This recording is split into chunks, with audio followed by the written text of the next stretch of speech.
अगर मैं 15 साल पहले ये किताब लिखता तो मैं सबटाइटल होता वाजपेयी और अडवाणी की जुगलबंदी। बट आज के जो पाठक हैं वो सिर्फ एक ही नाम जानते हैं, नरेंद्र मोदी। पब्लिकली उन्होंने कहा कि दीनदयाल उपाध्याय की हत्या का कारण वाजपेयी है, फिर भी 6 साल लगे उनको निकालने के लिए। अगर ये ऐसी चीज कांग्रेस में होता तो वो तो 2 घंटे में उनको निकाला जाता। और भाजपा और आरएसएस ये अच्छी तरह समझती है, वो इतिहास के बारे में सोचती रहती है, battle of Panipat, battle of Plassey, और इसीलिए हर दिन वो सोचती है कि जो भी हो, हम इलेक्शन जीते या न जीते, संघ परिवार टूटना नहीं चाहिए। 1995 में अडवाणी ने वाजपेयी को क्यों प्रधानमंत्री उम्मीदवार बनाया? एक कारण है यूनिटी, हमें साथ साथ काम करना है, और दूसरा कारण है जो भी हो हमें इलेक्शन जीतना है। ये 100 साल पुराना डीएनए है उनका, क्योंकि भाजपा के संगठन का एक अहम उसूल है कि आप वरिष्ठ नेताओं का आदर करो, सम्मान करो, कभी तोड़ो मत, अंदर से लड़ाई करो, बट परिवार के बाहर ये दिखाओ नहीं। इसीलिए भाजपा जीतती है और कांग्रेस हारती है।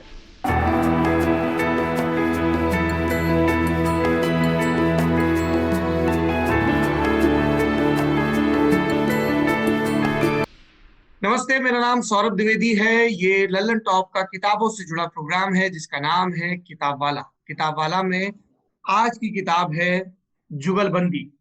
ये अंग्रेजी में भी है और हिंदी में भी। आप में से कई लोग ये शिकायत करते हैं कि भाई साहब आपने अंग्रेजी की किताब बता दी, लेखक से बतिया भी लिए, हिंदी में कब आएगी? और हमारा ये आग्रह भी रहता है सभी पब्लिशिंग हाउसेस से और सभी ऑथर्स से कि ज्यादा से ज्यादा भारतीय भाषाओं में उनकी किताब आए, ताकि वो लोगों तक पहुंच पाए, सिर्फ एक सीमित वर्ग तक न रहे उसकी पहुंच। जुगलबंदी को लिखा है, स्क्रीन पर जो नजर आ रहे हैं भाई साहब, उन्होंने विनय सीतापति ने। अंग्रेजी में इसे पेंगुइन ने छापा है, जुगलबंदी द बीजेपी बिफोर मोदी।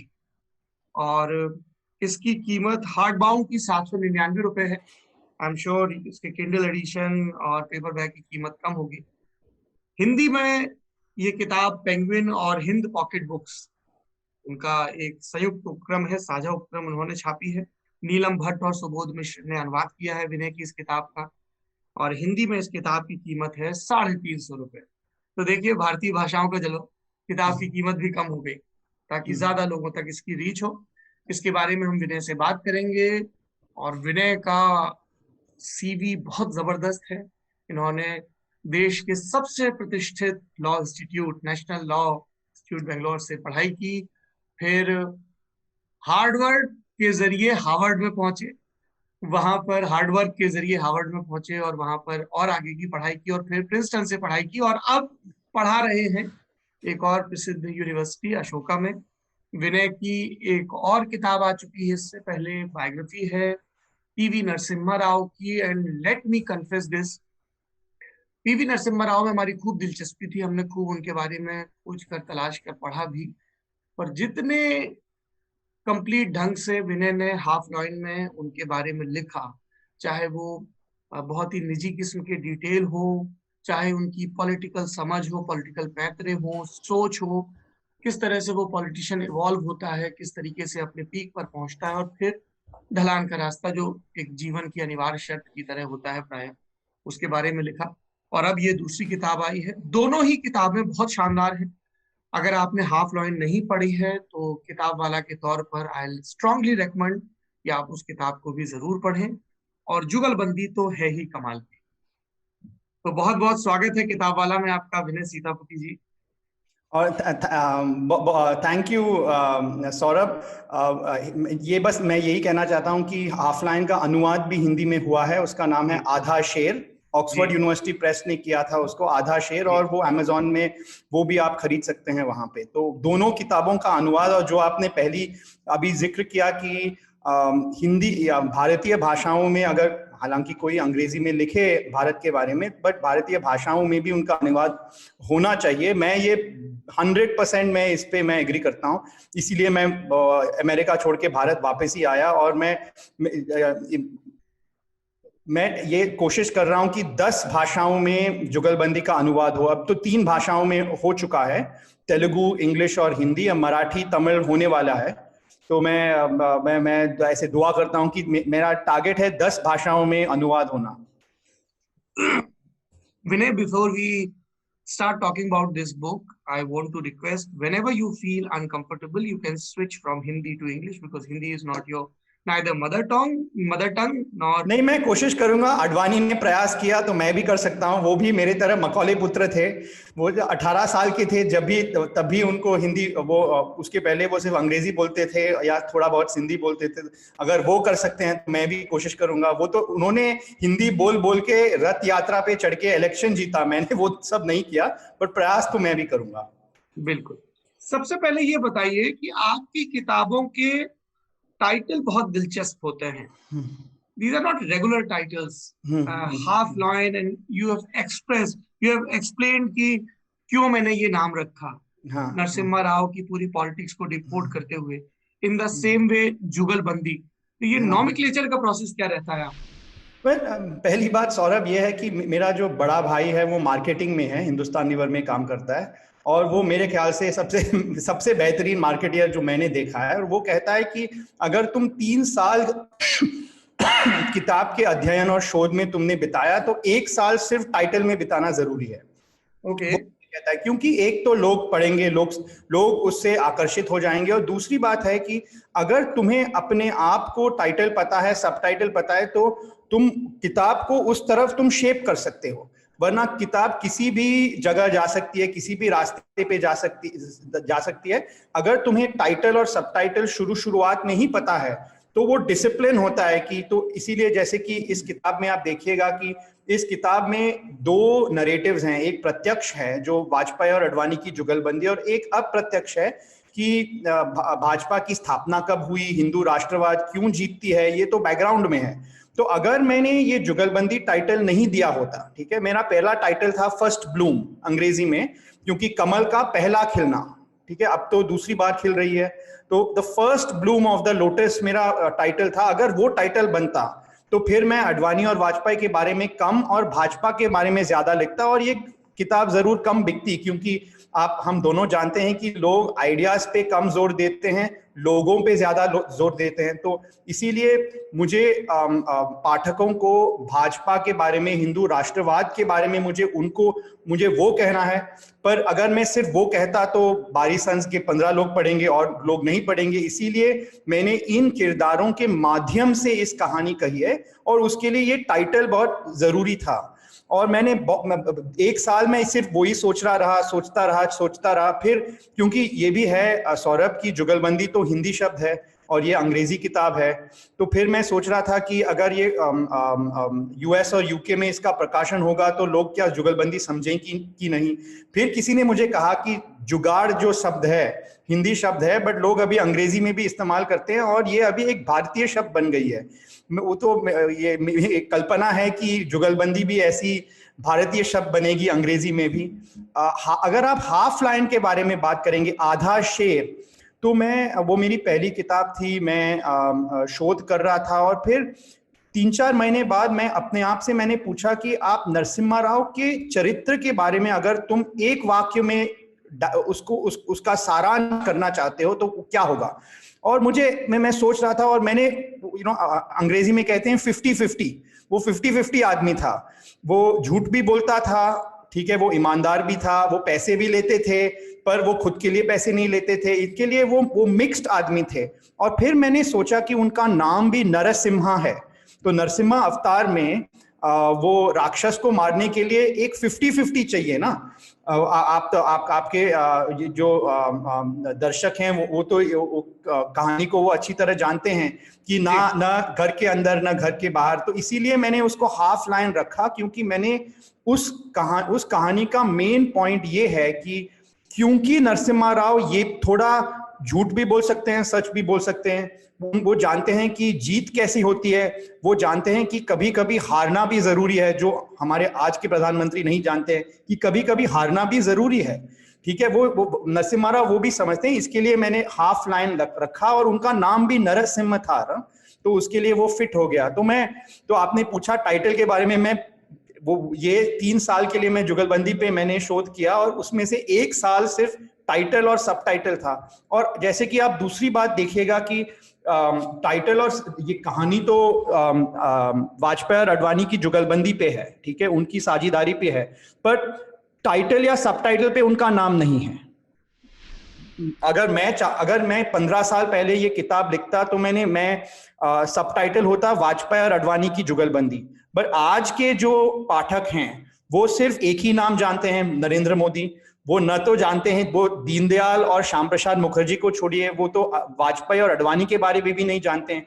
इसीलिए कहानी तो उनके बारे में है, उनके उनके फोटो मैंने डाले हैं कवर पे, बट टाइटल और सब टाइटल में मैं उन लोगों को ये किताब उनको इस किताब की तरफ मैं आकर्षित करना चाहता हूं जो भाजपा पे इंटरेस्ट है, ठीक है, बट भाजपा के बारे में बहुत कम जानते हैं। कि आज एक हफ्ते पहले ही मैंने एक मिनिस्टर ऑफ स्टेट से बात की जो आज मिनिस्टर ऑफ स्टेट हैं, भाजपा के हैं, नाम नहीं लेना चाहता हूं, और उन्होंने कहा कि इस किताब के 60% उनको भी पता नहीं था। तो आज के जमाने के युवा पीढ़ी छोड़िएगा, आज के जमाने के भाजपा राजनेता भी अपने इतिहास, संगठन के इतिहास के बारे में बहुत कम जानते हैं।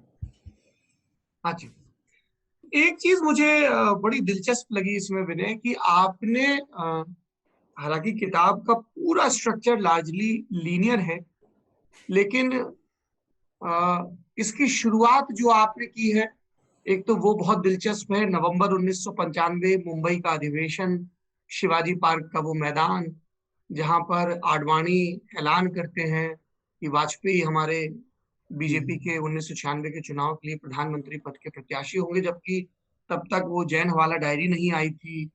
आडवाणी के ही नेतृत्व में बीजेपी 2 से 85 और फिर 85 से सैकड़े के आंकड़े पर पहुंची थी। दूसरी चीज मुझे लगी कि आपने 2005 से 2014 के बीच के जो आडवाणी है उन पर ज्यादा बात नहीं की। क्या वो इसलिए था कि जुगलबंदी खत्म हो गई थी? बिल्कुल बिल्कुल, वो जुगलबंदी खत्म हो गई थी 2004 में, तो जुगलबंदी खत्म हो गई थी। और तब तो हमें पता नहीं था, बट 2004 के बाद अडवाणी को चांस ही नहीं कि 2009 में जीतना। आप मेरे ख्याल से तब पत्रकार थे, सब लोगों को पता था कि वो क्यू में नरेंद्र मोदी खड़े हैं और उनके पीछे अमित शाह। बट भाजपा उस तरह का संगठन है जो किसी को जल्दबाजी में निकालती नहीं है।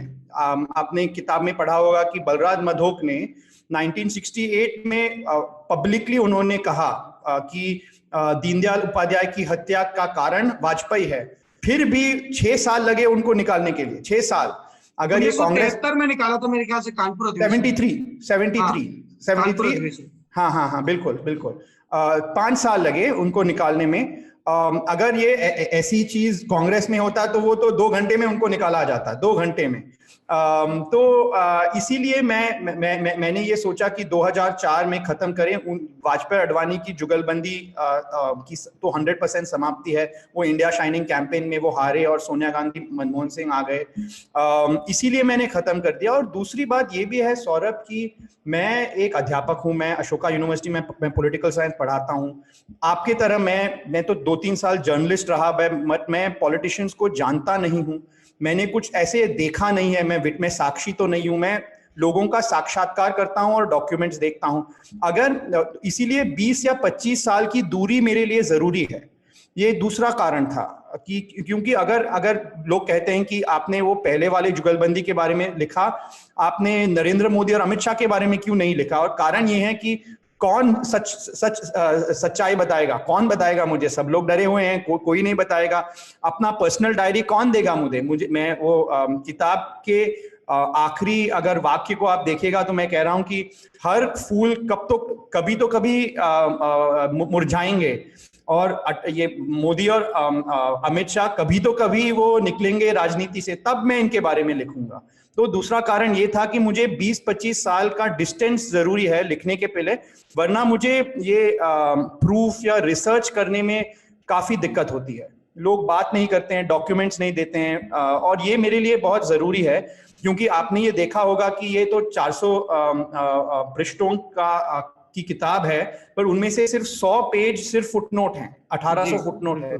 और मैं इस बात से मैं बहुत खुश हूं कि आज भी लोग हर फुटनोट को पढ़ते हैं, बट इन्होंने ये नहीं कहा कि ये गलत है। जरूर ये कह सकते हैं कि जो भी सबूत मैंने पाठक के सामने मैंने प्रस्तुत किया, उससे कुछ और निष्कर्ष लोग ढूंढ सकते हैं, वो मैं प्रॉब्लम नहीं है उसमें। बट कोई फैक्ट में, क्योंकि आज वो डोनाल्ड ट्रंप के बाद लोग कहते हैं ना पोस्ट फैक्ट वर्ल्ड, तो मुझे, हाँ, पोस्ट ट्रूथ वर्ल्ड, तो ये इसीलिए मुझे 20-25 साल का डिस्टेंस चाहिए, मुझे वो जरूरी है मेरे लिए। अच्छा, इससे पहले कि हम लोग अब किताब के प्रसंगों पर, किताब के अध्यायों पर बात करें, मैं आप लोगों को, कुछ दर्शक अधीर किस्म के होते हैं, उनको लगता है अच्छा ये इंटरव्यू देखना शुरू तो किया है, इसमें क्या मिलेगा या किताब में क्या है, उनको मैं एक क्विक टूर करा देता हूँ। इस किताब की शुरुआत 1995 के मुंबई में हुए भाजपा के अधिवेशन से होती है, और फिर ये किताब जाती है अपनी शुरुआत पर, अपने दोनों नायकों के जन्म पर। बताती है कि उनकी शुरुआती शिक्षा दीक्षा क्या रही, परिवार की पृष्ठभूमि क्या थी, ग्वालियर में पल बढ़ रहे अटल बिहारी वाजपेयी और कराची में पल बढ़ रहे लाल कृष्ण आडवाणी। फिर कैसे विभाजन के बाद एक हवाई जहाज में बैठकर आडवाणी दिल्ली आते हैं, नागपुर जाते हैं, और किस तरह से उनकी सावरकर से मुलाकात होती है। फिर राजस्थान में काम, अलवर में रहने के दौरान उनकी गिरफ्तारी होती है, जेल में जाते हैं। उधर वाजपेयी किस तरह से आजादी के ठीक पहले कानपुर के डीएवी कॉलेज पहुंचते हैं अपनी लॉ की पढ़ाई के लिए, फिर राष्ट्र धर्म के संपादन से जुड़ते हैं, फिर पांचजन्य में पहुंचते हैं, और उसके बाद जब श्यामा प्रसाद मुखर्जी की मांगों से संघ में कई लोग, गुरु गोलवलकर नहीं लेकिन कई और लोग सहमत होते हैं, तो किस तरह से उन्हें 5 स्वर्ण मुद्राएं दी जाती हैं। 5 स्वयंसेवक, सुंदर सिंह भंडारी, दीनदयाल उपाध्याय, बलराज मधोक, साहनी और नानाजी देशमुख। और उसके बाद जब श्यामा प्रसाद मुखर्जी संसदीय राजनीति में सक्रिय होते हैं, तो उनकी हिंदी के ज्ञान की क्षतिपूर्ति के लिए अटल बिहारी वाजपेयी को भेजा जाता है। फिर श्यामा प्रसाद मुखर्जी का निधन होता है कारावास में रहते हुए, और तब किस तरह से वाजपेयी को दीनदयाल केंद्र में लेकर आते हैं। उनकी वक्तृत्व शैली के जरिए वो बलरामपुर से 1957 में सांसद बनते हैं। उसके बाद संसदीय दल के नेता बनाए जाते हैं, जबकि उनसे वरिष्ठ लोग भी थे, वो सिर्फ 33 साल के थे। फिर आडवाणी 1968 में दिल्ली आते हैं। 67 की हार के बाद इनको राज्यसभा लाया जाता है। आडवाणी किस तरह से सक्रिय होते हैं राजनीति में, माफ करिएगा 68 नहीं 58 में उनको लाया जाता है, वो दिल्ली की राजनीति में सक्रिय होते हैं और दोनों की जुगलबंदी शुरू होती है। उसके बाद राज्यसभा, दोनों का संसदीय विकास, दोनों की आपस की साझेदारी, दीनदयाल जी की हत्या, हत्या के बाद लगे आरोप, बलराज मधोक किस तरह से पार्टी पर नियंत्रण की कोशिश करते हैं लेकिन उन्हें अलग कर दिया जाता है। 1973 का कानपुर अधिवेशन जिसमें बलराज मधोक को बाहर निकाला जाता है। फिर 1977 का दौर आता है जब सबसे ज्यादा सांसद होने के बावजूद भाजपा जनसंघ के सिर्फ 3 सांसदों को मंत्री बनाया जाता है, बृजराज वर्मा को, आडवाणी जी को और अटल बिहारी वाजपेयी जी को। नानाजी देशमुख जो लगभग तय थे उद्योग मंत्री बनने वाले, किस तरह से वो एक विजिट के बाद उद्योग मंत्री नहीं बनते हैं और 79-80 में वो राजनीति से संन्यास लेते हैं। हालांकि इस संन्यास से वो एक दफा बाहर भी आते हैं एक राजनीतिक वक्तव्य के लिए। तो अटल आडवाणी जब सत्ता में पहुंचते हैं तब कैसे पार्टी में वो ट्रांजिशन कैसे होता है कि अटल बिहारी हटे तो आडवाणी आ गए। उसके बाद 80 का दौर, गांधीयन समाजवाद का दौर, भाजपा की विफलता, संघ का भाजपा से विमुख होना और कांग्रेस का हिंदूवादी चेहरा सामने आना, विहित के साथ उनकी साझेदारी, दाऊद दयाल खन्ना का वो पूरा प्रसंग, उन सब पर बात करेंगे। उसके बाद इंदिरा गांधी की हत्या होती है। हत्या के बाद 1986 में किस तरह से आडवाणी टेक ओवर करते हैं, संघ के कई प्रखर वक्ता और प्रचारक पार्टी में पहुंचते हैं। शेषाद्रिचारी हुए, गोविंदाचार्य जी हुए, या फिर मुरली मनोहर जोशी जी हुए, और वो ट्रांजिशन होता है। वाजपेयी अपने आप को हाशिए पर पाते हैं, हालांकि वो अपनी तुकबंदियों से, अपनी वाकपटुता से उसको जस्टिफाई करने की कोशिश करते हैं कि कई बार करेक्शन हाशिए पर ही होता है। फिर 89 का दौर आता है जब आडवाणी संसद में भी वाजपेयी की जगह लेते हैं, नई दिल्ली से सांसद बन के, जबकि वाजपेयी साहब तब राज्यसभा में होते हैं। फिर 91 का दौर आता है और संघ के दबाव के चलते आडवाणी फिर से नेता प्रतिपक्ष बनते हैं। वाजपेयी इससे सहज नहीं है, लेकिन बाबरी मस्जिद गिरने के बाद आडवाणी किस तरह पद छोड़ते हैं, पार्टी में 1993 में वापस आते हैं, मुरली मनोहर जोशी की बतौर अध्यक्ष विदाई की क्या वजह रही। फिर 1995 का अधिवेशन, 1996 ज्यादा उदार चेहरा, ज्यादा गठबंधन के सहयोगी, 98 और 99 में सरकार का बनना, फिर दोनों के बीच का टकराव जब एक दिन रज्जू भैया पहुंचते हैं और कहते हैं कि आप राष्ट्रपति भवन और आडवाणी जी प्रधानमंत्री, पीएमओ का क्या रोल रहता है, किस तरह से आडवाणी उपेक्षित महसूस करते हैं, गोविंदाचार्य के बयान पर किस तरह से खिन्नता प्रकट करते हैं वाजपेयी साहब, इन सब प्रसंगों पर बात होगी। और उन टकरावों के बाद फिर से वो कैसे जुटते हैं नए सिरे से, जब शक्ति का विभाजन हो जाता है और आडवाणी जी डिप्टी पीएम बनते हैं। लेकिन उसके बाद भी अटल बिहारी वाजपेयी जी अपने आप को असर्ट करना नहीं भूलते। पीएमओ में 250 लोगों के सामने जब वो कहते हैं आडवाणी जी के नेतृत्व में विजय की ओर प्रस्थान, और उसके पहले की लाइन न टायर्ड न रिटायर्ड। 2004 को लेकर गणित में कहाँ गड़बड़ी होती है, कैसे इंडिया शाइनिंग का नारा एक गलत अनुवाद के चलते भारत उदय में तब्दील होता है, इंडिया इमर्जिंग होना चाहिए या क्या होना चाहिए, किसका आइडिया था गठबंधन को लेके, प्रचार की लाइन को लेके, इन सब चीजों के बारे में विस्तार से बात होगी। कई दिलचस्प राजनीतिक और निजी पहलू भी सामने आएंगे। किस तरह से कमला आडवाणी ने निर्देश दिया गले लगो, किसके लिए कहा आडवाणी जी से कि इनके गले लगो, और आंखों में आंसू भरे थे। किस तरह से मिसेस कॉल ने पहलकदमी की, तो आपको बहुत सारा रस मिलने वाला है। यही है लाइन मेरे ख्याल से। नहीं, मुझे तो अभी बहुत घबराहट हो रही है, क्योंकि आपने ऐसे संक्षिप्त रूप में इसका समरी किया है कि मुझे डर है कि कोई किताब नहीं खरीदेगा। अरे सब यूट्यूब में जाके जो आपने अभी 2 मिनट में कहा है सिर्फ वो देखेंगे, और फिर वो सब अपने दोस्तों को कहेंगे हाँ मैंने तो किताब पढ़ी है। प्लीज आप किताब पढ़िएगा।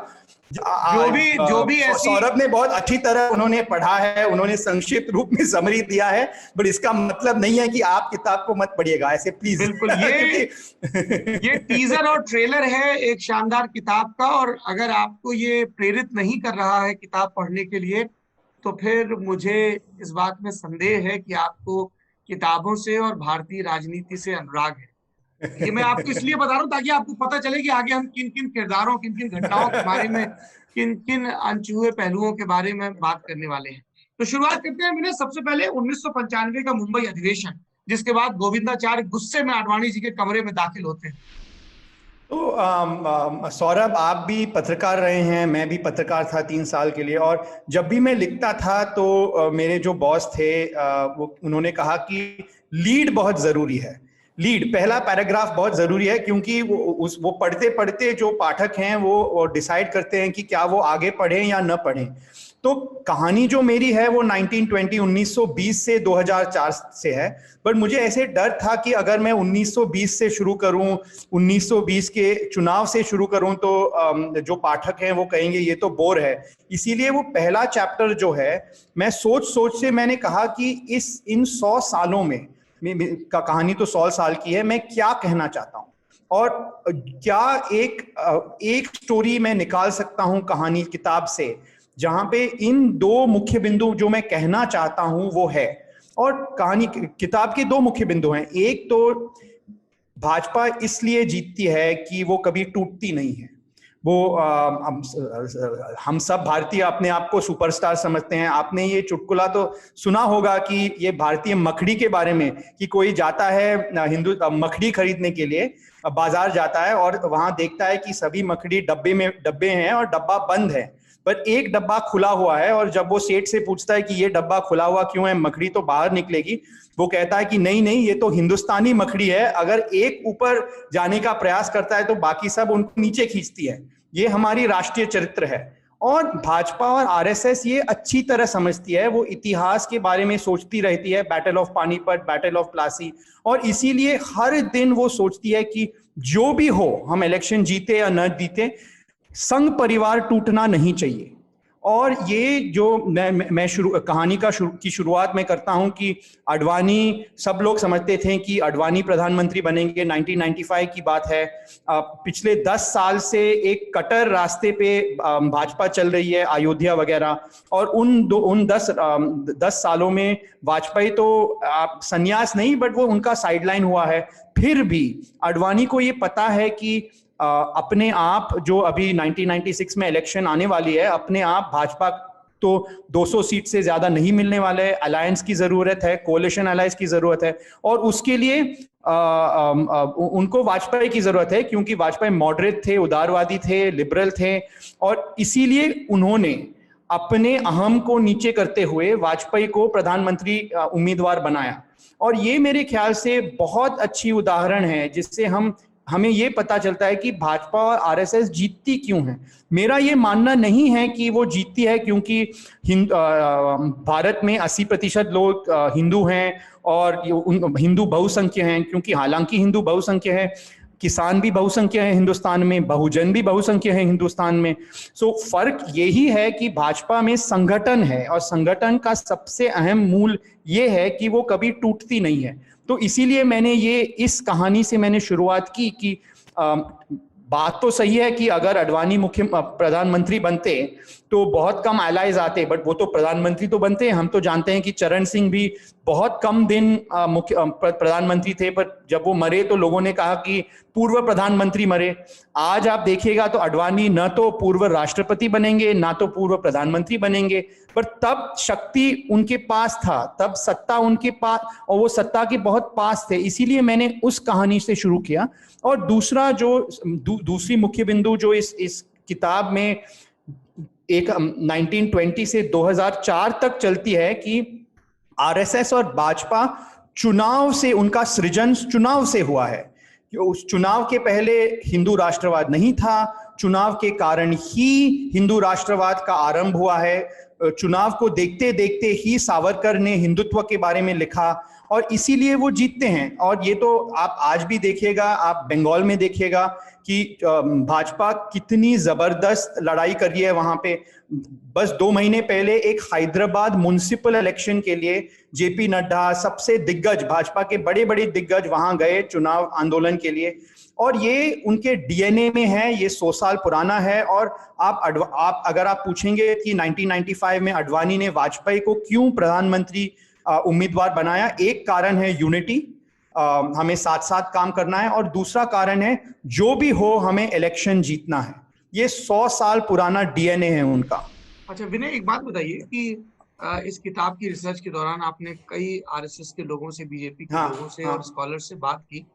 हाँ, आरएसएस का किस तरह का रिएक्शन था जब ये ऐलान हुआ? Were they surprise? Was there any kind of discomfort? नहीं, उनको गुस्सा आया, उनको बहुत गुस्सा आया। और ये एक और कारण था कि मैंने इस कहानी से किताब की शुरुआत की, क्योंकि बहुत से स्कॉलर्स जो यूनिवर्सिटी में पढ़ाते हैं वो समझते हैं कि भाजपा तो सिर्फ आरएसएस की कठपुतली है, वो ये समझते हैं। ये गलत है, बिल्कुल गलत है, ठीक है। और ये लोग आज भी समझते हैं कि हर सुबह नरेंद्र मोदी ट्रंक कॉल में फोन करता है नागपुर, और मोहन भागवत उन्हें कहते हैं ये करो, डिमोनेटाइजेशन करो, फार्म बिल करो। ये बिल्कुल गलत है।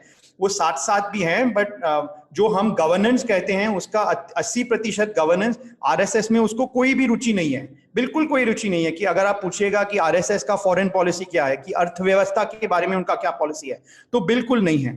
पर उस वक्त 1995 में उनको ऐसे लगता था कि हिंदुत्व के माध्यम से वो सत्ता पे आ सकते हैं, उनको ऐसे लगा था। और ये करने के लिए या तो मुरली मनोहर जोशी या लाल कृष्ण आडवाणी को प्रधानमंत्री बनना होगा। मैंने वो कहानी वहां पे लिखी है कि 1963 या 1964 के बाद आरएसएस और वाजपेयी के संबंध में थोड़ा बहुत तो टूट आया।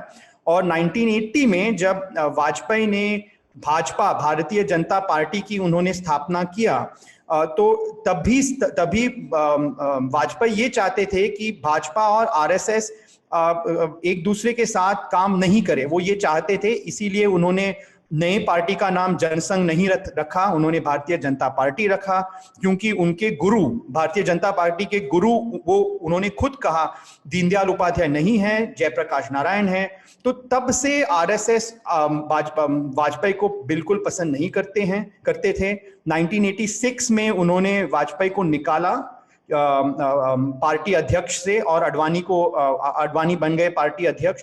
इसीलिए 1995 में आरएसएस के सपने में भी ये नहीं था कि अडवाणी वाजपेयी का नाम प्रधानमंत्री उम्मीदवार बनेगा। और एक और बात है सौरभ, कि आज सब लोग वाजपेयी के बारे में बात करते हैं, बट वाजपेयी कभी मास लीडर नहीं थे। सांसद उनको पसंद करते थे, पर वो एक भी स्टेट और राज्य नहीं है जहां पे वाजपेयी जीत सके।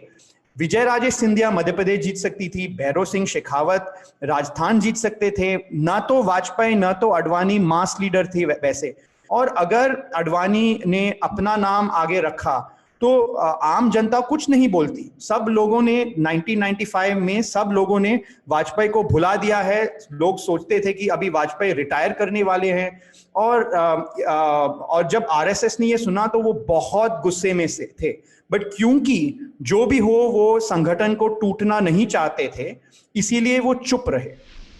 एक आपकी किताब को पढ़ते हुए चीज मैंने नोटिस की कि बिल्कुल शुरुआती 20-25 वर्षों में ही लाल कृष्ण आडवाणी और अटल बिहारी वाजपेयी दोनों का एक जीन पैटर्न दिखता है कि वाजपेयी बोलने में ज्यादा पटु थे, लेकिन जो संगठन की मेहनत है उसके लिए तैयार नहीं थे। जब गांधी जी की हत्या के बाद फरवरी 1948 में 1949 में, माफ करिएगा, 1948 में संघ पर प्रतिबंध लगता है, तब आडवाणी जेल जाते हैं, वाजपेयी नहीं जाते हैं। इमरजेंसी के दौर में भी वाजपेयी बेंगलुरु से दिल्ली शिफ्ट कर दिए गए थे एम्स अस्पताल में अपनी मेडिकल कंडीशन के चलते।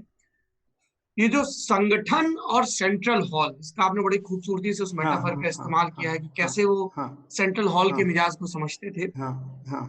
इस चीज को आई एम श्योर संघ ने भी बहुत शुरुआत में ही नोटिस किया होगा। और आपने जब जुगलबंदी टाइटल दिया तो मैं सोच रहा था कि एक जुगलबंदी जो शुरू हुई लेकिन बहुत जल्द खत्म हो गई। जैसे आज अमित शाह और नरेंद्र मोदी की बात होती है, उससे पहले के दौर में आडवाणी और अटल की बात हुई, लेकिन उससे पहले की जुगलबंदी जो श्यामा प्रसाद मुखर्जी और दीनदयाल उपाध्याय की बन रही थी, उसके बारे में बताइए, क्या स्ट्रक्चर था? नहीं सौरभ, मुझे बहुत खुशी है कि आपने किताब इतनी अच्छी तरह पढ़ी। काश मेरे स्टूडेंट्स भी ऐसे पढ़ते, कभी पढ़ते नहीं है। जब मैं पढ़ाता हूं उनको, वो फेसबुक में रहते हैं, तो मुझे बहुत खुशी है कि आपने इतनी हर पृष्ठ को इतनी विद सच डिटेल आपने पढ़ा है। ये कारण, ये जुगलबंदी जो है कि एक प्रवक्ता, एक संगठनकारी, ये सिर्फ वाजपेयी और अडवाणी की बात नहीं है। जैसे आपने कहा, ये हिंदू राष्ट्रवाद का डीएनए है। और इसका एक कारण है सौरभ, कि हिंदू राष्ट्रवाद सिर्फ एक पार्टी नहीं है। एक उनका मकसद है कि पार्टी बनो, सत्ता में आओ, और दूसरा है कि समाज बदलो। ये दो और कम्युनिस्ट सीपीएम को आप देखिएगा, वो भी इस तरह ही हैं कि एक तरफ उनको एक ऑर्गेनाइजर की जरूरत है क्योंकि उनको समाज बदलना है, ठीक है, और दूसरा उनको एक प्रवक्ता की जरूरत है। तो मेरे ख्याल से सीपीएम में भी ये जुगलबंदी थी।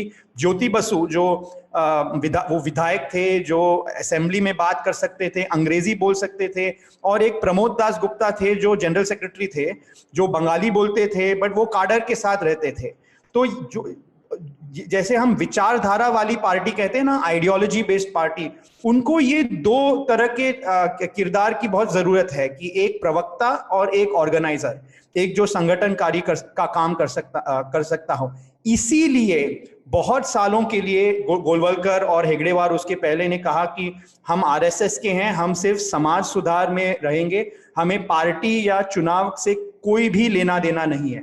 और इसीलिए मैं दिखाता हूं कि सावरकर जो हिंदू महासभा के अध्यक्ष थे, उनका और गोलवलकर के बीच में बहुत टकराव हुई। पर क्या अचार डालने के लिए बना रखा है इस तरह बिल्कुल। वो सावरकर कह रहा है, भाई मैंने हिंदू पार्टी की शुरुआत की और आरएसएस वाले मुझे हेल्प ही नहीं कर रहे हैं। वो क्या करते हैं आरएसएस लोग, सुबह से शाम तक वो मार्चिंग करते हैं, और क्या कर रहे हैं। उनको इतना गुस्सा आया, ठीक है। पर 1948 गांधी जी के हत्या के बाद, हालांकि आरएसएस और हिंदू महासभा के जो इंस्टीट्यूशंस है, उन्होंने तो इनको मारा नहीं। वो तो गलत, जो लोग कहते हैं वो गलत है, बट ये हमें मानना पड़ेगा कि गोडसे और आप्टे की जो विचारधारा थी, वो हिंदू राष्ट्रवाद विचारधारा थी। हालांकि आरएसएस कभी तभी वायलेंस को मानती नहीं थी, और सावरकर और आरएसएस के बीच में ये बहुत टकरार था, बट जो गोडसे की मानसिकता थी वो तो हिंदू राष्ट्रवाद थी।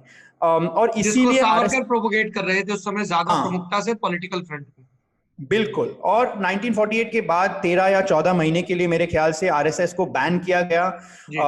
लोगों ने आरएसएस वालों को मारा, और आरएसएस तो अपने आप को सामाजिक समझती थी, वो समाज से जुड़े हुई समझती थी, बट लोगों ने मैंने एक आरएसएस प्रचारक, जो तब प्रचारक थे, मैंने उनका साक्षात्कार किया। उन्होंने कहा वाशिम जिले में, हाँ बिल्कुल, आपने तो अरे कमाल की बात है यार। तो वो अभी जिंदा है एक्चुअली, और उन्होंने कहा कि मुझे तो पैसे नहीं मिलते हैं, आरएसएस अपने प्रचारक को पैसे नहीं देते हैं, तो उनका खान पान वगैरह वगैरह वो आम जनता देती है। आम जनता और गांधी के हत्या के बाद आम जनता आरएसएस के खिलाफ हो गई, उसको खाना भी नहीं था। तो इस तरह के बाद ये गोलवलकर को अभी समझ में आई कि भाई हमें पॉलिटिकल पार्टी इंश्योरेंस के लिए चाहिए, ताकि एक और बार ऐसे न हो। और उन्होंने ये भी देखा कि पार्लियामेंट में, सांसद में एक भी सांसद ने आरएसएस ये नहीं कहा कि जो हुआ है वो गलत है, और वो जो बैन था वो गलत था, क्योंकि बहुत जल्दी पटेल और नेहरू को पता था कि आरएसएस ने तो गांधी को नहीं मारा है, फिर भी इतने महीनों के लिए बैन रखना ये गलत है। और जिस हिंदू महासभा पर सीधे आरोप लगे उस पर कोई इस तरह की कार्रवाई नहीं हुई। हाँ, क्योंकि उनका अध्यक्ष तो इंडस्ट्री मिनिस्टर था, श्याम प्रसाद मुखर्जी, तो इसीलिए ये नहीं हुआ। तो बट फिर भी गोलवलकर तो वो मिशनरी, वो रामकृष्ण मिशन में उन्होंने वो मॉन्क थे, वो काफी धार्मिक थे, तो उनको पॉलिटिक्स से बहुत कम लेना देना। बट बाकी सब लोग राजनीति, आरएसएस के लोग आरएसएस राजनीति में शामिल होना चाहते थे। इसीलिए 1951 में आरएसएस ने जनसंघ की स्थापना की, जो आज का उसका नाम है भारतीय जनता पार्टी। और तभी से सौरभ, गोलवलकर को पता था कि हमें एक प्रवक्ता की जरूरत है जो अंग्रेजी बोल सके, ठीक है, जो नेहरू के साथ बात कर सके, जो राजदूत के साथ बात कर सके, जो आज हम मजाक उड़ाते हैं ना लटियंस मीडिया, जो तब भी लटियंस मीडिया थी, वो तो अंग्रेजी मीडिया थी। तो उनको पता था कि एक प्रवक्ता तो जरूर चाहिए जो इन लोगों के साथ बात कर सके, इन लोगों के सामने आरएसएस और जनसंघ की बात प्रस्तुत कर सके। और पर फिर उनको एक जो काडर संभाले, जो संगठन संभाले, इस तरह का इंसान भी चाहिए, ठीक है। इसीलिए उन्होंने दीनदयाल उपाध्याय को आरएसएस से जनसंघ भेजा। और मैंने एक आरएसएस आदमी से एक कोट रखा है, एंड वो अंग्रेजी में है, मैं हिंदी में वो उसका अनुवाद करूंगा, कि वो कहते हैं कि हम लोग, ठीक है, इंडियन टॉयलेट का इस्तेमाल करते हैं, हम लोग जैसे आरएसएस लोग, पर हम जानते हैं कि हमारी विकास के लिए हमें एक दो लोग ऐसे भी चाहिए जो वेस्टर्न टॉयलेट इस्तेमाल करें। ये तो काफी ऐसे शुद्ध नहीं है वगैरह वगैरह, बट उसमें बहुत गहराई है। आप गहराई से ये सोचिएगा कि वो कह रहे हैं कि हिंदुस्तान में दो तरह के इंसान हैं, जो इंडियन टॉयलेट इस्तेमाल करे, जो वेस्टर्न टॉयलेट इस्तेमाल करे। और हमारी हालांकि अंग्रेज यहाँ से निकले, पर हमारी जो राज है, हमारा जो स्टेट है, हमारा जो गवर्नमेंट है, वहां पे विकास करने के लिए हमें अंग्रेजी स्टाइल, अंग्रेजी लैंग्वेज जरूरी है। तो इसीलिए आरएसएस तब से ही उन्होंने ये जुगलबंदी का प्लानिंग किया है। और ऐसा नहीं है कि ये कोइंसिडेंस नहीं है कि वाजपेयी इतने जल्दी सांसद बने, ये कोइंसिडेंस नहीं है। दीनदयाल उपाध्याय ने अच्छी तरह देखा कि वाजपेयी अच्छी तरह बोलते थे, वो हिंदी में अच्छी तरह बोलते थे, तो पहले वो श्याम प्रसाद मुखर्जी के साथ चलते थे, क्योंकि वो बंगाली बाबू थे, अंग्रेजी जानते थे, बंगाली जानते थे, हिंदी नहीं जानते थे। पर जो जनसंघ के मतदाता थे वो तो हिंदी हार्टलैंड में थे, इसके लिए वाजपेयी उनके साथ चलते थे। और जब 1953 में उनकी मृत्यु हुई तो दीनदयाल ने कहा कि ठीक है, अब मैं ट्रांसलेटर को बनाता हूं। वाजपेयी तो फिर, जब वाजपेयी सिर्फ 34 इयर्स के थे, वो एक तो वो सांसद बन गए, ठीक है, और दूसरा वो जनसंघ के लीडर थे पार्लियामेंट में, ठीक है। और फिर दीनदयाल ने सोचा कि भाई हमें तो एक प्रवक्ता मिल गया है, पर ये प्रवक्ता अंग्रेजी नहीं बोलता है, वाजपेयी तो सिर्फ हिंदी बोलते हैं। और फिर उन्होंने ढूंढा आरएसएस में यहाँ पे कोई भी है जो अंग्रेजी बोलता है, ठीक है। और उनको अडवाणी मिला, क्योंकि अडवाणी मेरे तरह मकौले पुत्र थे, ठीक है। और मैं नहीं, बट वो काफी अमीर थे, वो कराची में थे, उनके पास एक हॉर्स ड्रिवन कैरेज भी था, ठीक है। वो हिंदी जानते नहीं थे, बट क्योंकि तकसीम और विभाजन हुई, इसीलिए वो आरएसएस में शामिल हुए। और मैं एक किस्सा यहाँ पे भी है कि वो टेनिस खेल रहे थे, ठीक है, और अपने दोस्त ने कहा कि मैं छोड़ के चला गया गेम। हाँ, और फिर पार्टनर ने कहा, आडवाणी कहा ये तो गलत बात है, तुम बीच में कैसे छोड़ के जा सकते हो। तो फिर उनका पार्टनर ने कहा नहीं, मैं आरएसएस शाखा जा रहा हूं, और इसीलिए आडवाणी भी शाखा गए। और मेरे ख्याल से वो पहले और आखिरी आदमी होंगे जिन्होंने आरएसएस टेनिस मैच से उन्होंने आरएसएस में शामिल हुए। और इसीलिए और इसीलिए दीनदयाल उपाध्याय ने आडवाणी को राजस्थान, जहां पे वो प्रचारक थे, वहां से निकालकर वाजपेयी के सेक्रेटरी बना दिया लाटियंस दिल्ली में, ताकि वो वाजपेयी का अनुवाद कर सके। वाजपेयी खुद श्याम प्रसाद मुखर्जी का अनुवाद करते थे और फिर आडवाणी ने अंग्रेजी समाज में इनका अनुवाद किया। तो ये रहा सोशल इंजीनियरिंग। ये आप टेनिस मैच का जिक्र कर रहे थे तो मुझे एक और संघ परिवार का टेनिस मैच से दूर का कनेक्शन ध्यान आ गया। किस तरह से महंत दिग्विजय नाथ टेनिस खेला करते थे और टेनिस खेलते हुए उनकी दोस्ती उस व्यक्ति से हुई जो 1949 में फैजाबाद के डीएम थे। मुझे ये बिल्कुल पता नहीं था। अरे वाह, मुझे ये पता ही नहीं था जी। और उसी दोस्ती का लोग कहते हैं फल निकला जब वो 22 दिसंबर को वहां पर मूर्तियां प्रकट हुई, रखी गई। और फिर उसके आगे की कहानी। अच्छा ये बताइए, मुझे ये पता ही नहीं था। दिग्विजय नाथ, सबसे आश्चर्य है कि जो महंत थे वो टेनिस खेलते थे, ये तो सबसे आश्चर्य। जो वो आईसीएस ऑफिसर थे, डीएम थे, वो टेनिस खेलते, उसमें ज्यादा आश्चर्य नहीं। हाँ। ये धीरज नैयर की किताब है। अच्छा, उसमें मुझे पता नहीं इस था। प्रसंग का जिक्र है। अच्छा। जी। तो ये बताइए कि जैसे वाजपेयी साहब बोलने में अच्छे थे, संसद में आ गए, संसद में उनकी ट्रेनिंग हुई, लेकिन 60 के दशक में एक दौर आता है। 1962 में वो चुनाव हार जाते हैं बलरामपुर से सुभद्रा जोशी के सामने। सुभद्रा जोशी को खास तौर पर दिल्ली से भेजा गया बलरामपुर, और फिर वो राज्यसभा में आ जाते हैं। लेकिन तब वाजपेयी के निजी जीवन को लेकर संघ बहुत सहज नहीं था। अभी दीनदयाल उपाध्याय मौजूद थे संघ के व्यक्ति के रूप में, महासचिव के रूप में, और फिर आगे चलकर वो अध्यक्ष भी बनते हैं बलराज मधोक के बाद। ये असहजता का क्या किस्सा है मिसेस कॉल को लेके? ये आपकी किताब से मुझे पता चला कि गुरु गोलवलकर ने उसमें दखल दिया, दत्तोपंत ठेंगड़ी मौजूद थे, उनको कम्युनिकेट किया गया। क्या था ये पूरा मैटर? तो ये 1962 की बात है, बट कहानी की शुरुआत 1941 में होती है, विक्टोरिया कॉलेज। हाँ भी बिल्कुल। जब वाजपेयी जी 17 साल के थे या 16 साल के थे, और वो विक्टोरिया कॉलेज ग्वालियर में पढ़ रहे थे, और बस फ्रंट बेंच में एक बहुत सुंदर महिला, वही 17 या 16 साल की थी, उनका नाम तब था राजकुमारी हक्सर। वो कश्मीरी पंडित थी। उनके पिताजी भी मेरे ख्याल से ग्वालियर के एजुकेशन डिपार्टमेंट में काम करते थे, बट वो अंग्रेजी बोलने वाले थे। हाँ, वो काफी पढ़ी लिखी थी। और बहुत कम लोग ये जानते हैं कि वो इंदिरा गांधी की सेकंड कजन थी। वो कमला नेहरू से, तो वो नेहरूवियन जो कहते हैं, वो खुद नेहरूवियन थी। ठीक है। और वो तो एक सेकंड मैं आपको टोकूंगा, मैंने थोड़ा किताब के ऑथर के बारे में गलत बता दिया। वो धीरज नैयर नहीं, धीरेन्द्र के झा की किताब है। अच्छा। धीरेन्द्र के झा, धीरज नैयर। अच्छा। Please continue. तो ये 1941 की बात है। मेरे ख्याल से प्यार वार बहुत कम, अफेयर तो नहीं हुआ है, बट वो दोनों अपने आप को चाहते थे, जैसे कि 16 वर्ष के लोग, लड़का लड़की अपने आप को चाहते हैं। कुछ हुआ ही नहीं और वो खत्म हो गई तब। ठीक है। फिर 1957 में जब वाजपेयी एमपी बने, बलरामपुर से, दिल्ली में थे, उनके पास बड़ा बंगला भी आया था, और वो रामजस कॉलेज गए भाषण देने के लिए, क्योंकि एबीवीपी के कोई लड़के वहां पे थे, उन्होंने इनको इनवाइट किया। तो वाजपेयी रामजस कॉलेज दिल्ली में गए भाषण देने के लिए, और उन्होंने ये देखा कि रामजस कॉलेज का एक प्रोफेसर, उनका नाम था बीएन कॉल। ठीक है। और उनकी बीवी का नाम, तब तो राजकुमारी हक्सर था, अब राजकुमारी कौल बन गया, और दोस्ती तब से एक और बार शुरू हो गई। ठीक है।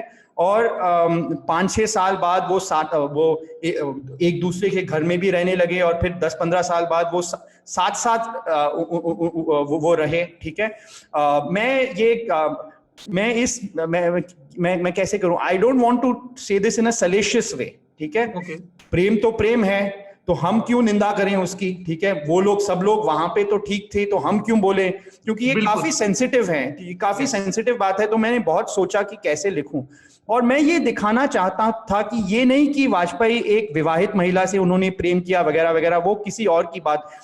मेन पॉइंट ये है कि राजकुमारी कौल एक बहुत शक्तिशाली औरत थी, बहुत पढ़ी लिखी औरत थी। ठीक है। और वो लिबरल थी, और वो हिंदू राष्ट्रवाद से उनका बिल्कुल सहमति नहीं थी। ठीक है। और मैंने ये भी दिखाया है कि अयोध्या, जब वाजपेयी तो अयोध्या आंदोलन से वो दूर थे, और इसका एक मुख्य कारण था राजकुमारी कौल। 1962 में आरएसएस तो उनको पता था राजकुमारी कौल के बारे में कि वो लोग साथ साथ रह रहे हैं, फलाना फलाना। तो फिर गोलवलकर ने एक मीटिंग बुलाया, और ये मीटिंग का दो कारण था। एक था कि ये तो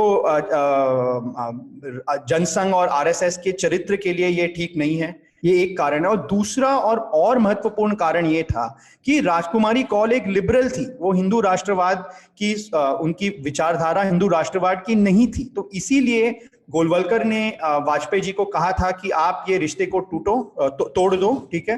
पर मैं ये भी दिखाता हूं कि आरएसएस के और भी वरिष्ठ नेता थे। एक कहा कि भाई तुम शादी कर लो, तो राजकुमारी कौल अपने बीएन कौल से डिवोर्स करके वाजपेयी से शादी करें, ठीक है। और एक और ने कहा, ये तो नानाजी देशमुख थे, जो वो तो मैच मेकर थे। किसी ने मुझे कहा कि शत्रुघ्न सिन्हा और उसकी बीवी का मैच मेकिंग नानाजी ने ही किया है। मैंने ये वेरीफाई नहीं किया है, बस मैं ऐसे कह रहा हूं, बट किसी ने मुझे ये भी कहा था। और मेरे ख्याल से बाला साहेब देवरस ने कहा, नहीं, अगर किसी को पता नहीं, किसी को इतराज नहीं है, तो हम इसके बारे में क्यों बात करें, ठीक है। ये तो किसी की निजी जीवन है। हाँ, ये तो अगर वो व्यक्तिगत रूप में किसी से प्रेम करे तो ये संगठन इस पे का क्या लेना देना, ठीक है। तो इसका मतलब है कि तब भी हम कहते हैं कि आरएसएस बहुत ट्रेडिशनल है, ऐसी बात नहीं है। गोलवलकर ट्रेडिशनल थे, ठीक है, बट वहां पे बहुत से ऐसे भी। और आप ये देखिएगा कि आरएसएस खुद लोग शादी नहीं करते हैं, खुद किसी और परिवार के साथ रहते हैं। तो वाजपेयी ने बहुत गलती थोड़ी की है, वो भी नॉन ट्रेडिशनल थे, आरएसएस भी नॉन ट्रेडिशनल है। और मेन पॉइंट ये है सौरभ की वाजपेयी ने इनकार कर दिया। वाजपेयी ने ही स्टूड हिज ग्राउंड, उन्हें कहा कि नहीं, मैं ये तोड़ना नहीं चाहता हूं। और ये गोलवलकर ने फिर अब डिसाइड कर दिया कि वो तो वाजपेयी को खोना नहीं चाहते हैं, क्योंकि सबसे, मेरे ख्याल से हिंदुस्तान में सबसे अहम अव्वल नंबर के राजनीतिक जो प्रवक्ता हैं वो सिर्फ अटल बिहारी वाजपेयी हैं। और गोलवलकर को ये पता है, इसीलिए वो चुपचाप रहे। बट तब से आरएसएस और वाजपेयी के बीच में जो टेंशन था, तब से वो शुरू हुआ। ये बहुत दिलचस्प है, क्योंकि एक अटल बिहारी वाजपेयी किशोर स्वयंसेवक के रूप में हमारे सामने आते हैं, जो गाते हैं हिंदू तन मन, हिंदू जीवन, रग रग हिंदू मेरा परिचय। एक अटल बिहारी वाजपेयी हमारे सामने आते हैं जो नेहरूवियन मॉडल, जिसको हम कहते हैं, उससे दीक्षा पाते हैं कि अपने विचारों को संसदीय परंपराओं के फ्रेम में कैसे फिट किया जाए। ये बताइए कि इन सब प्रसंगों के बाद मैं कुछ चीजें जानबूझ के छोड़ रहा हूं ताकि दर्शक भी अपने हिस्से के मोती खोजें। दीनदयाल उपाध्याय अभी तक महासचिव की भूमिका में थे, पार्टी को रेगुलेट कर रहे थे, लेकिन फिर अध्यक्ष भी बन जाते हैं। उनकी हत्या होती है, या मृत्यु होती है, हादसा होता है, या धक्का दिया जाता है, नहीं, हत्या नहीं, सब लोग कहते हैं कि हत्या है, किसने मारा इसी पे शक है। वही मैंने कहा ना कि वो हत्या किसी राजनीतिक मंतव्य से थी या लूटपाट के इरादे से की गई थी। जो मुगल सराय यार्ड के बाहर उनका शव मिलता है। लेकिन बलराज मधोक एक और महत्वपूर्ण लीडर, जनसंघ के सपोर्ट बेस से आने वाले, की प्रवास करके आए हैं, शरणार्थी हैं, पंजाबी परिवार से हैं, आदि इत्यादि, वो अपना क्लेम ठोकते हैं। और ये बड़ा दिलचस्प है देखना कि बलराज मधोक तब जिन वैल्यूज को प्रोपोगेट कर रहे थे, फाइनली बीजेपी ने उनमें से कुछ वैल्यूज को अपनाया, जो पूंजीवाद को लेकर। अभी देखिए पिछले दिनों बजट पर नरेंद्र मोदी की चर्चा, जिसमें वो कहते हैं कि भाई उद्योगपति होना कोई गुनाह है क्या, इस देश की तरक्की में प्राइवेट सेक्टर का भी रोल है। और बलराज मधोक ये बात लेट 60s में कह रहे थे, और तब पार्टी में उनको बायर नहीं मिल रहे थे इस थॉट के। बलराज मधोक के किरदार के बारे में आपका क्या सोचना है? तो एक तो आपने बिल्कुल सही कहा कि उनकी जो विचारधारा है वो वाजपेयी से कम और नरेंद्र मोदी से ज्यादा मिलती है। उसकी समानता नरेंद्र मोदी से ज्यादा है। इसीलिए जब उनका देहावसन हुआ, मेरे ख्याल से 5-6 साल पहले, राजेंद्र नगर दिल्ली में, तो नरेंद्र मोदी खुद वहां चले गए अंतिम संस्कार के लिए। वो खुद चले गए क्योंकि तब से क्योंकि बहुत से लोग जो आरएसएस और भाजपा और जनसंघ में थे, वो समझते थे कि जो वाजपेयी लिबरलिज्म और मॉडरेशन का वो जनसंघ को उस रूप में बदलना चाहते थे, वो समझते थे कि वो क्यों कर रहे हैं, क्योंकि जीतने के लिए ये जरूरी है। पर ये वो पसंद नहीं करते थे, वो गुस्से में भी थे कि ये नहीं, ये तो हिंदू राष्ट्रवाद नहीं है। तो उस जैसे लोग, जैसे गोविंदाचार्य, नरेंद्र मोदी, जो वाजपेयी के खिलाफ थे, और समझते थे कि वाजपेयी कट्टर हिंदुत्ववादी नहीं है, ठीक है, हालांकि वो समझते थे कि वो क्यों ऐसे कर रहे हैं। वो लोग बलराज मधोक को एक हीरो या एक मिसाल के तौर पर देखते थे, क्योंकि एक तो बलराज मधोक एक कट्टर हिंदुत्ववादी थे, ठीक है। जब ये हिंदू शरणार्थी जम्मू आए थे 1947 में, तो बलराज मधोक ने बहुत काम किया उनके लिए, ठीक है। दूसरा, उन्होंने इंडियनाइजेशन भी, उन्होंने एक लिखा था कि भारतीय मुसलमान को भारतीय होने की जरूरत है। वाजपेयी और आडवाणी भी वो कभी कहते नहीं थे ऐसे, क्योंकि उनको लगता था कि अगर तुम ऐसे कहो तो लोग कहेंगे तुम सांप्रदायिक हो, ठीक है। तो अगर आप ये सब देखिएगा तो आप ये कह सकते हैं कि बलराज मधोक वाजपेयी से ज्यादा उनकी विचारधारा हिंदू राष्ट्रवाद की थी, हाँ, एक तरफ। पर ये भी है सौरभ, और पूरी किताब में ये बार बार कहता हूं कि हिंदू राष्ट्रवाद का मेन आइडियोलॉजी आप कह सकते हैं फॉरेन पॉलिसी, मुसलमानों के बारे में फलाना फलाना, बट उनका मेन आइडियोलॉजी ये है कि जो भी हो टूटो मत, समाज संगठन को तोड़ो मत, समाज को तोड़ो मत, जैसे कि हम कहते हैं ब्रेकिंग इंडिया, ठीक है। और अगर आप इस विषय पर देखिएगा तो बलराज मधोक बहुत अलग किस्म के थे, जैसे कि आपने ऑलरेडी सुब्रमण्यम स्वामी का साक्षात्कार आपने किया है। हालांकि वो भी उनकी विचारधारा में तो हिंदू राष्ट्रवाद है, पर आरएसएस वो पास में भी उनको नहीं लेना चाहती है, क्योंकि वो बेबाक हैं, वो बोलते ज्यादा हैं। बलराज मधोक बिल्कुल ऐसे ही हैं, जब वो ऐसे पब्लिकली वो क्रिटिसिज्म करते थे। आरएसएस को ये पसंद नहीं है, बिल्कुल पसंद नहीं। किताब की शुरुआत में ये जिक्र भी किया है कि दो किस्म के लोगों से संघ को परहेज था, एक जो बहुत ज्यादा विचारक किस्म के हों, हाँ, और दूसरे जो बहुत ज्यादा नुक्ताचीनी करने वाले हों, क्योंकि दोनों से ही परिवार में टूट होती है और परिवार के भाव पे बड़ा जोर था। एक चीज और बलराज मधोक में ये दोनों कमियां थी, दोनों कमियां। वो इंटेलेक्चुअल थे, वो बुद्धिजीवी थे, उन्होंने बहुत किताब लिखे हैं। मैं दर्शकों को कहता हूं कि उन्होंने ये श्याम प्रसाद मुखर्जी की जीवनी के बारे में भी लिखा है, बहुत दिलचस्प है। तो वो बुद्धिजीवी भी थे, ठीक है। वाजपेयी और आडवाणी बुद्धिजीवी नहीं थे, ठीक है, ये बुद्धिजीवी थे, और फिर भी बेबाक थे। वो ज्यादा लड़ाकू थे, वो फाउल लैंग्वेज का इस्तेमाल करते थे, जल्दी गुस्सा करते थे। आप मोहन भागवत को देखिएगा, एक बार भी उन्होंने ऐसे कुछ किया है? बलराज मधोक ने अटल बिहारी वाजपेयी पर बहुत गंभीर आरोप लगाए दीनदयाल उपाध्याय जी की हत्या के बाद, क्योंकि बलराज मधोक पॉलिटिशियन नहीं थे, वाजपेयी पॉलिटिशियन थे। फर्क है इन दोनों में। वाजपेयी को बहुत जल्दी पता था कि दीनदयाल उपाध्याय की मृत्यु के बाद हिंदू राष्ट्रवाद को एक राजनीतिक मुखिया की जरूरत है, उन्होंने अच्छी तरह समझा, और इसके लिए दोनों संसद को साथ लेना और आरएसएस को साथ लेना दोनों जरूरी है। बलराज मधोक ये समझते नहीं थे, बिल्कुल समझते नहीं थे। अगर जैसे कि आप देखिएगा कि मैंने 2002 के बारे में मैंने उल्लेख किया है कि वाजपेयी नरेंद्र मोदी को मुख्यमंत्री के पद से निकालना चाहते थे, ठीक है, नहीं हुआ, बिल्कुल नहीं हुआ, क्योंकि संगठन नरेंद्र मोदी के पीछे थे, आडवाणी नरेंद्र मोदी के पीछे थे, ठीक है। वाजपेयी ने अपना रेजिग्नेशन थोड़ी दिया, वो चुपचाप रहे। उन्होंने कहा कि नहीं मुझे तो, और फिर एक और बार 2004 में वो नरेंद्र मोदी को वो निकालना चाहते थे इंडिया शाइनिंग लॉस के बाद, फिर भी संगठन ने नहीं कहा। फिर भी बिल्कुल स्माइलिंग वाजपेयी ने कहा देखो यार ये मेरी विचारधारा है, संगठन उस पर सहमत नहीं है, तो मैं आखिर में संगठन के जो संगठन कहे मैं वही करूंगा। बलराज मधोक इस किस्म के आदमी नहीं थे। अगर उनका जो वो चाहते थे वो नहीं हुआ, वो हल्ला मचाते थे, और ये जैसे लोग आरएसएस में कभी नहीं रह सकते थे। इस पूरी किताब में जो एक केंद्रीय भाव है, जो आपने कहा भी कि टूट ना हो, एकता पर बड़ा जोर है, परिवार की एकता, देश की एकता, पार्टी की एकता। उस क्रम में पानीपत की लड़ाई के मेटाफर का बहुत खूबसूरती से इस्तेमाल हुआ है। हाँ, और वो मेटाफर भी नहीं, दरअसल वो हमारा एक बड़ा ऐतिहासिक सबक है। 1761 में जो हुआ उसने ये तो तय कर दिया कि अब मराठे देश पर, मराठा राजवंश शासन नहीं करेगा, अंग्रेजों के लिए रास्ता खुल गया। और हम पूरे आरएसएस के एवोल्यूशन में देखते हैं कि किस तरह से हिंदू पद पातशाही, छत्रपति शिवाजी का जो साम्राज्य रहा, उसके जो प्रतीक रहे उनका इस्तेमाल करना और उसको फिर डेवलप करना।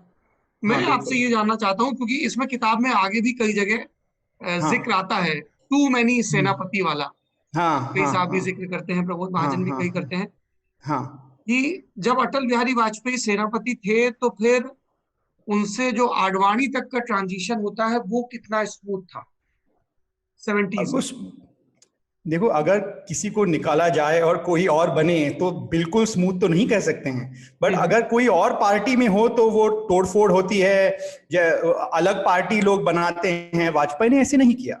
जब 1970s में भी एक बार तो 1973 में ट्रांजिशन हुई, फिर 1986 में ट्रांजिशन हुई, फिर बिल 1995 में ट्रांजिशन हुई। ट्रांजिशन तो पेनफुल ही है, पर तो मैं ये नहीं कह रहा हूं कि सब दोस्त हैं। वाजपेयी खुश नहीं थे।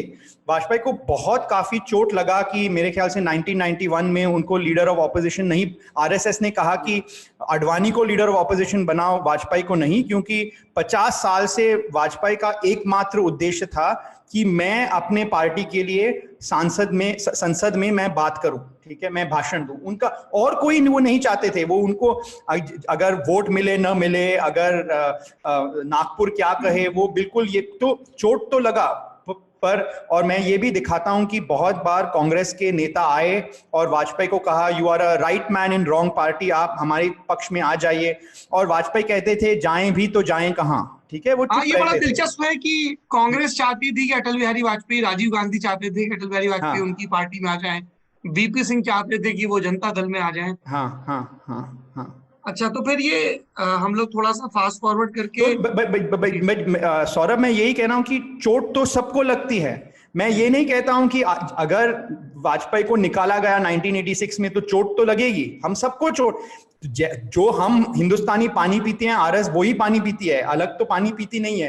पर उनकी विचारधारा ये है कि यार चोट ले लो, बट टीम को, संगठन को तुम दुर्लभ मत बनाओ, तुम वीक मत बनाओ। ये ही उनकी विचारधारा है। और इसीलिए आप तो जानते हैं कि किताब में मैंने बहुत निंदा की, बहुत आलोचना की आरएसएस की, कि वो दक्षिणपंथी हैं, मुसलमान के बारे में फलाना फलाना। बट जो खूबियां हैं, मुझे तो, क्योंकि मैं अध्यापक हूं, क्योंकि मैं रिसर्चर हूं, जो खूबियां हैं मुझे ये कहना पड़ेगा। और ये बहुत, जैसे कि आप देखिएगा, 1-2 साल में मोहन भागवत रिटायर हो जाएंगे, ठीक है, और उनका बेटा तो थोड़ी बनने वाला है, उनकी बेटी तो थोड़ी बनने वाली है आरएसएस का हेड, कोई और ही बनेगा ना। और उनका तो मोहन भागवत का रिश्ता बिल्कुल नहीं होगा। ये मेरे ख्याल से यही कारण है कि भाजपा और आरएसएस जीतती आई है। और अगर जो लोग मोदी को पसंद नहीं करते हैं, अगर वो सिर्फ ये उनसे सीखें, तो चुनाव क्षेत्र में उनका जो रिजल्ट है वो काफी अलग होगा। यहाँ पे मुझे एक और बिंदु याद आ रहा है। 60 के दशक में एक बदलाव छोटे स्तर पर शुरू होता है। सबसे पहले तो तब जब 1963 की गणतंत्र दिवस की परेड में आरएसएस को शामिल करते हैं नेहरू, जबकि कुछ कांग्रेसी विरोध कर रहे थे, तो नेहरू का हाँ, जवाब बड़ा दिलचस्प लगा कि सेवा दल के पास 250 वर्दियां हैं, उनके बिल्कुल, पास 2000 हैं। बिल्कुल, बिल्कुल, बिल्कुल। उसके बाद 1967 में संवित सरकारें बनती हैं जिसमें तमाम गैर कांग्रेसी दल मिलते हैं, जनसंघ भी मिलता है सोशलिस्ट और जनता पार्टी के धड़े के साथ। 70s का दौर आता है और गोलवलकर, जो राजनीति जिनकी कभी भी पहली चॉइस नहीं थी, उनकी जगह देवरस आते हैं, जो बहुत ही एस्ट्यूट पॉलिटिकल माइंड है, और वहां से वो एक बड़ा पुश मिलना शुरू होता है। मैं ये जानना चाह रहा हूं कि सबसे ज्यादा सांसद जनता पार्टी में जनसंघ के, हाँ, फिर भी सिर्फ 3 पोर्टफोलियो पे राजी हो गए। और नानाजी हाँ, देशमुख, मतलब जो एक सामने आता है ना कि अटल बिहारी वाजपेयी किस तरह से अपने राजनीतिक प्रतिद्वंदियों को एक एक कर किनारे लगा रहे हाँ, थे। बिल्कुल, बिल्कुल, पहले बिल्कुल। बलराज मधोक को किनारे लगाया और अगला नंबर नानाजी देशमुख का था, जो कि संघ की दृष्टि से, जो हम लोग संघ आयु एक शब्द इस्तेमाल हाँ, करते हैं कि हाँ, आप हाँ, आरएसएस में हाँ, कब आए, और जिसके हाँ, हिसाब से वो सुदर्शन से अपने आप को सीनियर मानते थे वाजपेयी साहब हाँ, बिल्कुल, प्रधानमंत्री रहते बिल्कुल, हुए। बिल्कुल, संघ आयु की दृष्टि से देखें तो नानाजी देशमुख सीनियर थे। बिल्कुल। संगठक की दृष्टि से देखें तो उत्तर प्रदेश में जनसंघ को खड़ा उन्होंने किया, हाँ, हाँ, हाँ। है ना। जनता पार्टी में समन्वयक वो थे। ऐसे में उनका पत्ता कैसे कटता है? नहीं, देखो, बहुत लोगों ने ये किताब पढ़ने के बाद ये कहा है कि मैं वाजपेयी के खिलाफ हूँ। बिल्कुल नहीं, बिल्कुल नहीं। नहीं, आप तो एक राजनेता के प्लस माइनस दोनों बता रहे हैं। बिल्कुल दोनों बताता हूं। तो मैंने कहा कि मैं कहता हूं कि वो हिंदुस्तान के सबसे अहम प्रवक्ता हैं, राजनीतिक प्रवक्ता हैं। मैं ये भी कहता हूं कि 1998 से 2004 उन्होंने बड़ी अच्छी गवर्नमेंट चलाई। मैंने ये भी दिखाया है, foreign policy, economic, India was shining, मैंने ये भी दिखाया है। बट जो मैं ये भी दिखाना चाहता हूं कि वो मेसिया नहीं थे, वो पॉलिटिशियन थे। और हर पॉलिटिशियन अपना लेफ्ट और राइट देखता है कि कौन मुझे यहां से या वहां से चाकू मारना चाहता है, और उसके पहले मैं उसको चाकू मारना चाहता हूं। हर पॉलिटिशियन ये सोचता है, अपने पार्टी में सोचता है, ज्यादा सोचता है, बाहर वो कम सोचता है। वाजपेयी ऐसे ही थे। तो वाजपेयी को पता था कि दीनदयाल उपाध्याय के मृत्यु के बाद उनके 3-4 कॉम्पिटिटर थे। एक तो बलराज मधोक 1973 में उन्होंने निकाला, और बलराज मधोक ने बहुत ओन गोल भी मारे। वो बहुत मुश्किल, वो बहुत कम लोग उनके साथ काम कर सकते थे। फिर उन्होंने एमएल सोंधी को भी निकाला। एमएल सोंधी एक रोड स्कॉलर थे, आईएफएस ऑफिसर थे। ऐसे लोग जनसंघ बहुत कम ज्वाइन करते थे, उन्होंने उनको भी निकाला, क्योंकि उन्होंने ये देखा कि ये तो अंग्रेजी अच्छी तरह बोलते हैं, बट संघ आरएसएस में उनका बहुत कम ये लिंक है। फिर उन्होंने सुब्रमण्यम स्वामी को भी निकाला, मैंने दिखाया विस्तार से। ठीक है, तो सुब्रमण्यम स्वामी को भी निकाला। बट ये तो आसान था। मुश्किल था नानाजी देशमुख, क्योंकि जैसे कि आपने कहा उनकी संघ आयु ज्यादा थी। दूसरा कि वो उनका संगठन में उनका पकड़ वाजपेयी से बहुत ज्यादा था, और अडवाणी तब बहुत जूनियर थे, वो उतना सीनियर, वो वरिष्ठ बहुत बाद में ही बने। ठीक है, तो वो बहुत मुश्किल था। तो मैं ये भी दिखाता हूं कि जब नानाजी को ये पता चला कि वाजपेयी मेरे पीछे हैं, वाजपेयी मुझे निकालना चाहते हैं, तो वो सुब्रमण्यम स्वामी नहीं थे। उन्होंने हल्ला नहीं मचाया, प्रेस कॉन्फ्रेंस उन्होंने नहीं दिया। वो उन्होंने कहा कि मैं वनवास लेके मैं दिल्ली से बाहर निकलना चाहता हूं, मैं 60 वर्ष का हो गया है, रिटायर करनी चाहिए। तो फिर वो कहीं और चले गए, और फिर उसके बाद वो चित्रकूट चले गए। उसके बाद पहले वो कहीं और गए। और ये है हिंदू राष्ट्रवाद, कि नानाजी को बहुत गुस्सा भी आया, चोट भी लगी कि वाजपेयी मुझे निकालना चाहते हैं। ठीक है, पर उन्होंने ये सोचा कि जो भी हो, मैं संगठन को तोड़ना नहीं चाहता हूं। मैं ये भी दिखाता हूं कि 1984 में वो एक पब्लिक स्टेटमेंट देते हैं कि उनके जो समर्थक हैं उनको वो राजीव गांधी को वोट दें, वाजपेयी को वोट न दें। बट वो छोड़िएगा। मेन ये है कि नानाजी खुद गए, क्योंकि वाजपेयी, अगर नानाजी नहीं जाना चाहते थे, अगर नानाजी का मिजाज जो था वो सुब्रमण्यम स्वामी का मिजाज था, तो वो मुश्किल होता। क्योंकि नानाजी बिल्कुल, और ये एक और चीज है नानाजी के बारे में, वो बहुत सालों से ट्रेजरर थे जनसंघ के। जो भी पैसे बनाते थे, जैसे नस्ली वाडिया जो जिन्ना के ग्रैंडसन थे, वो सब वाजपेयी को नहीं जानते थे। वो सब जो भी पैसे वाले थे वो सब नानाजी को जानते थे। तो अगर नानाजी चाहते तो वो बहुत प्रॉब्लम्स क्रिएट कर सकते थे वाजपेयी और जनसंघ के लिए। उन्होंने ये नहीं किया, क्योंकि उनके मन में भी ये था कि संगठन मेरे अहम से ऊपर है। सुब्रमण्यम स्वामी एक और विदेश से पढ़े हुए विद्वान व्यक्ति, जिनका एक ही सपना है तब से लेके अब तक, उन्हें देश का वित्त मंत्री बनना है। उनका कहना है कि 1977 में मोरारजी देसाई मुझे वित्त मंत्री बनाने के लिए राजी थे, लेकिन वाजपेयी ने अड़ंगा लगाया। फिर वही प्रयास उन्होंने किया वीपी सिंह और चंद्रशेखर की सरकारों में, और वही प्रयास उन्होंने किया एनडीए की सरकार में, और फिर चाय पार्टी के जरिए उनको लगा, मतलब I can not forget that smile, जब वो I 269 made 270 and then Swami looking at Vajpayee with that smirk on his face. क्या है सुब्रमण्यम स्वामी की राजनीतिक महत्वाकांक्षाओं की कहानी? मैंने उनका साक्षात्कार भी लिया है, आपने भी लिया है, मैंने आपका लंदन टॉप शो उनके साथ मैंने देखा है। मैं ज्यादा नहीं कहना चाहता हूं, बट ये कि बलराज मधोक से ज्यादा सुब्रमण्यम स्वामी हिंदू राष्ट्रवाद के लिए बने हुए नहीं थे। हालांकि उनकी विचारधारा तो तब से सेम ही है। मैंने लिखा है कि जब 1971 या 72 में वो हार्वर्ड से वापस आए, तो जयप्रकाश नारायण ने उनको नानाजी से इंट्रोड्यूस किया। तो और वो 1974 में उनको जनसंघ का राज्यसभा एमपी भी बनाया गया। और जब इमरजेंसी के समय, जब अडवाणी जेल में थे और वाजपेयी अस्पताल में थे, ठीक है। ये जो सबसे फेमस बन गया वो सुब्रमण्यम स्वामी ही था मेरे ख्याल से तब, भेष धर के जब वो आए। बिल्कुल बिल्कुल। और मेरे हिसाब से उन 3 सालों में ही और 2 सालों में ही उनकी मुलाकात नरेंद्र मोदी से हुई। मैं ये 100% नहीं कह सकता हूं, बट मुझे लगता है क्योंकि जैसे बिहेवियर सुब्रमण्यम स्वामी आज करते हैं, मुझे ऐसे आश्चर्य होता है कि भाजपा उनको कल सुबह क्यों नहीं निकालती है। और एक कारण है कि वो 1974 और 1980 में वो आरएसएस और मोदी जैसे लोगों के लिए वो हीरो थे, वो मिसाल थे, ठीक है। पर वो ये भी हो सकती है कि वो भाजपा से बाहर रहेंगे तो ज्यादा प्रॉब्लम क्रिएट करेंगे, भाजपा के अंदर रह के वो जितनी आलोचना करते रहे ठीक। वो भी हो सकता है। बट आप देखिएगा, मैंने वहां पे लिखा है कि जब वाजपेयी ने उनको ये जो भी वित्त मंत्री या जो भी मंत्रालय उन्होंने नहीं दिया 1977 में, तो नानाजी को भी नहीं मिला, ठीक है। नानाजी ने क्या कहा, नानाजी चुप बैठे। सुब्रमण्यम स्वामी ने क्या किया, उन्होंने प्रेस कॉन्फ्रेंस किया, उन्होंने कहा कि ये गलत है, वो गलत है, ये वो। ऐसे लोग हिंदू राष्ट्रवाद में कैसे रह सकते हैं? ऐसे लोग कांग्रेस में रह सकते हैं, आरएसएस और जनसंघ बीजेपी में नहीं रह सकते हैं। और मैं ये मेन उदाहरण मैं वाजपेयी को देता हूं कि 1986 में देखिएगा, अयोध्या मूवमेंट को देखिएगा, बहुत से ऐसे चीज भाजपा और आरएसएस ने किया जिससे वाजपेयी सहमत नहीं थे, पर उन्होंने प्रेस कॉन्फ्रेंस नहीं किया, उन्होंने यहां वहां नहीं बोला, उन्होंने अपनों पर आरोप, अपनों पर उन्होंने तीर नहीं चलाया।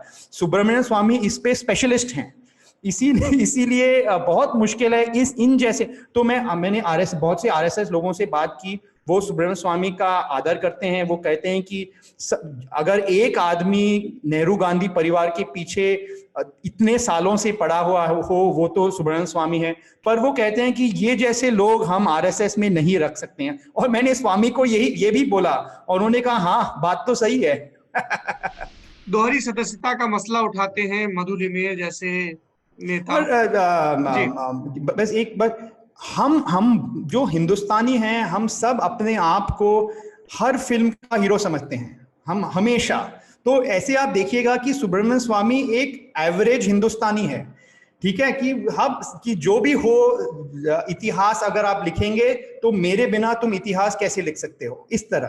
और अगर आप देखिएगा कि ये हमारी चरित्र है, हमारी राष्ट्रीय चरित्र है, तो फिर हमें आरएसएस और भाजपा की तुलना अलग तरीके से करना पड़ेगा कि वो उनको पता है कि हमारी क्या वीकनेसेस हैं और वो बदलना चाहते हैं। इन दैट सेंस मैं आर्ग्यू करता हूं किताब में कि वो कंजर्वेटिव नहीं है, वो ट्रेडिशनल नहीं है, वो एक रैडिकल राइट विंग ऑर्गेनाइजेशन है।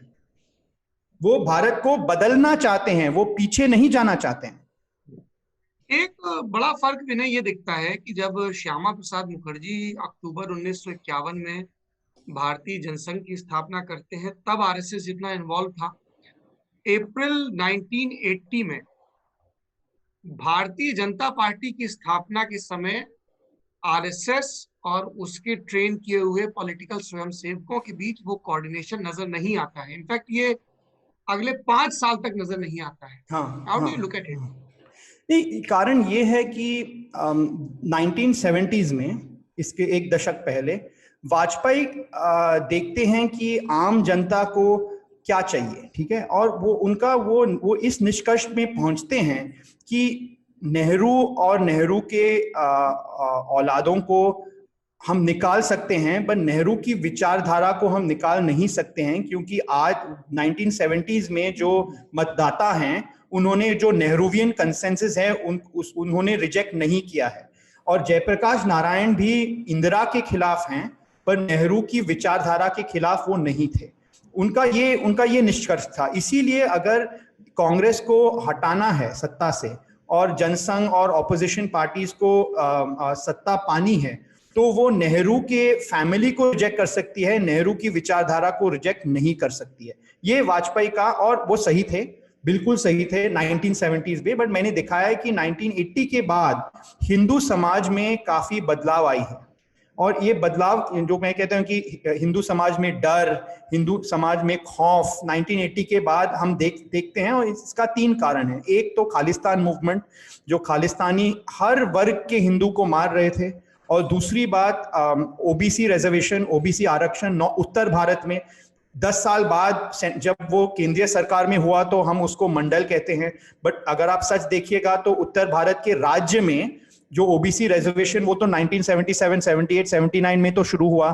तो जो सवर्ण हैं, हिंदू में जो सवर्ण हैं, वो एक तो वो डरे हुए हैं क्योंकि उनको काम नहीं मिलने वाला है, और दूसरी बात है कि उनको ऐसे लग रहा था कि हिंदू समाज अभी का बंटवारा हो रहा है, ये दूसरा कारण है।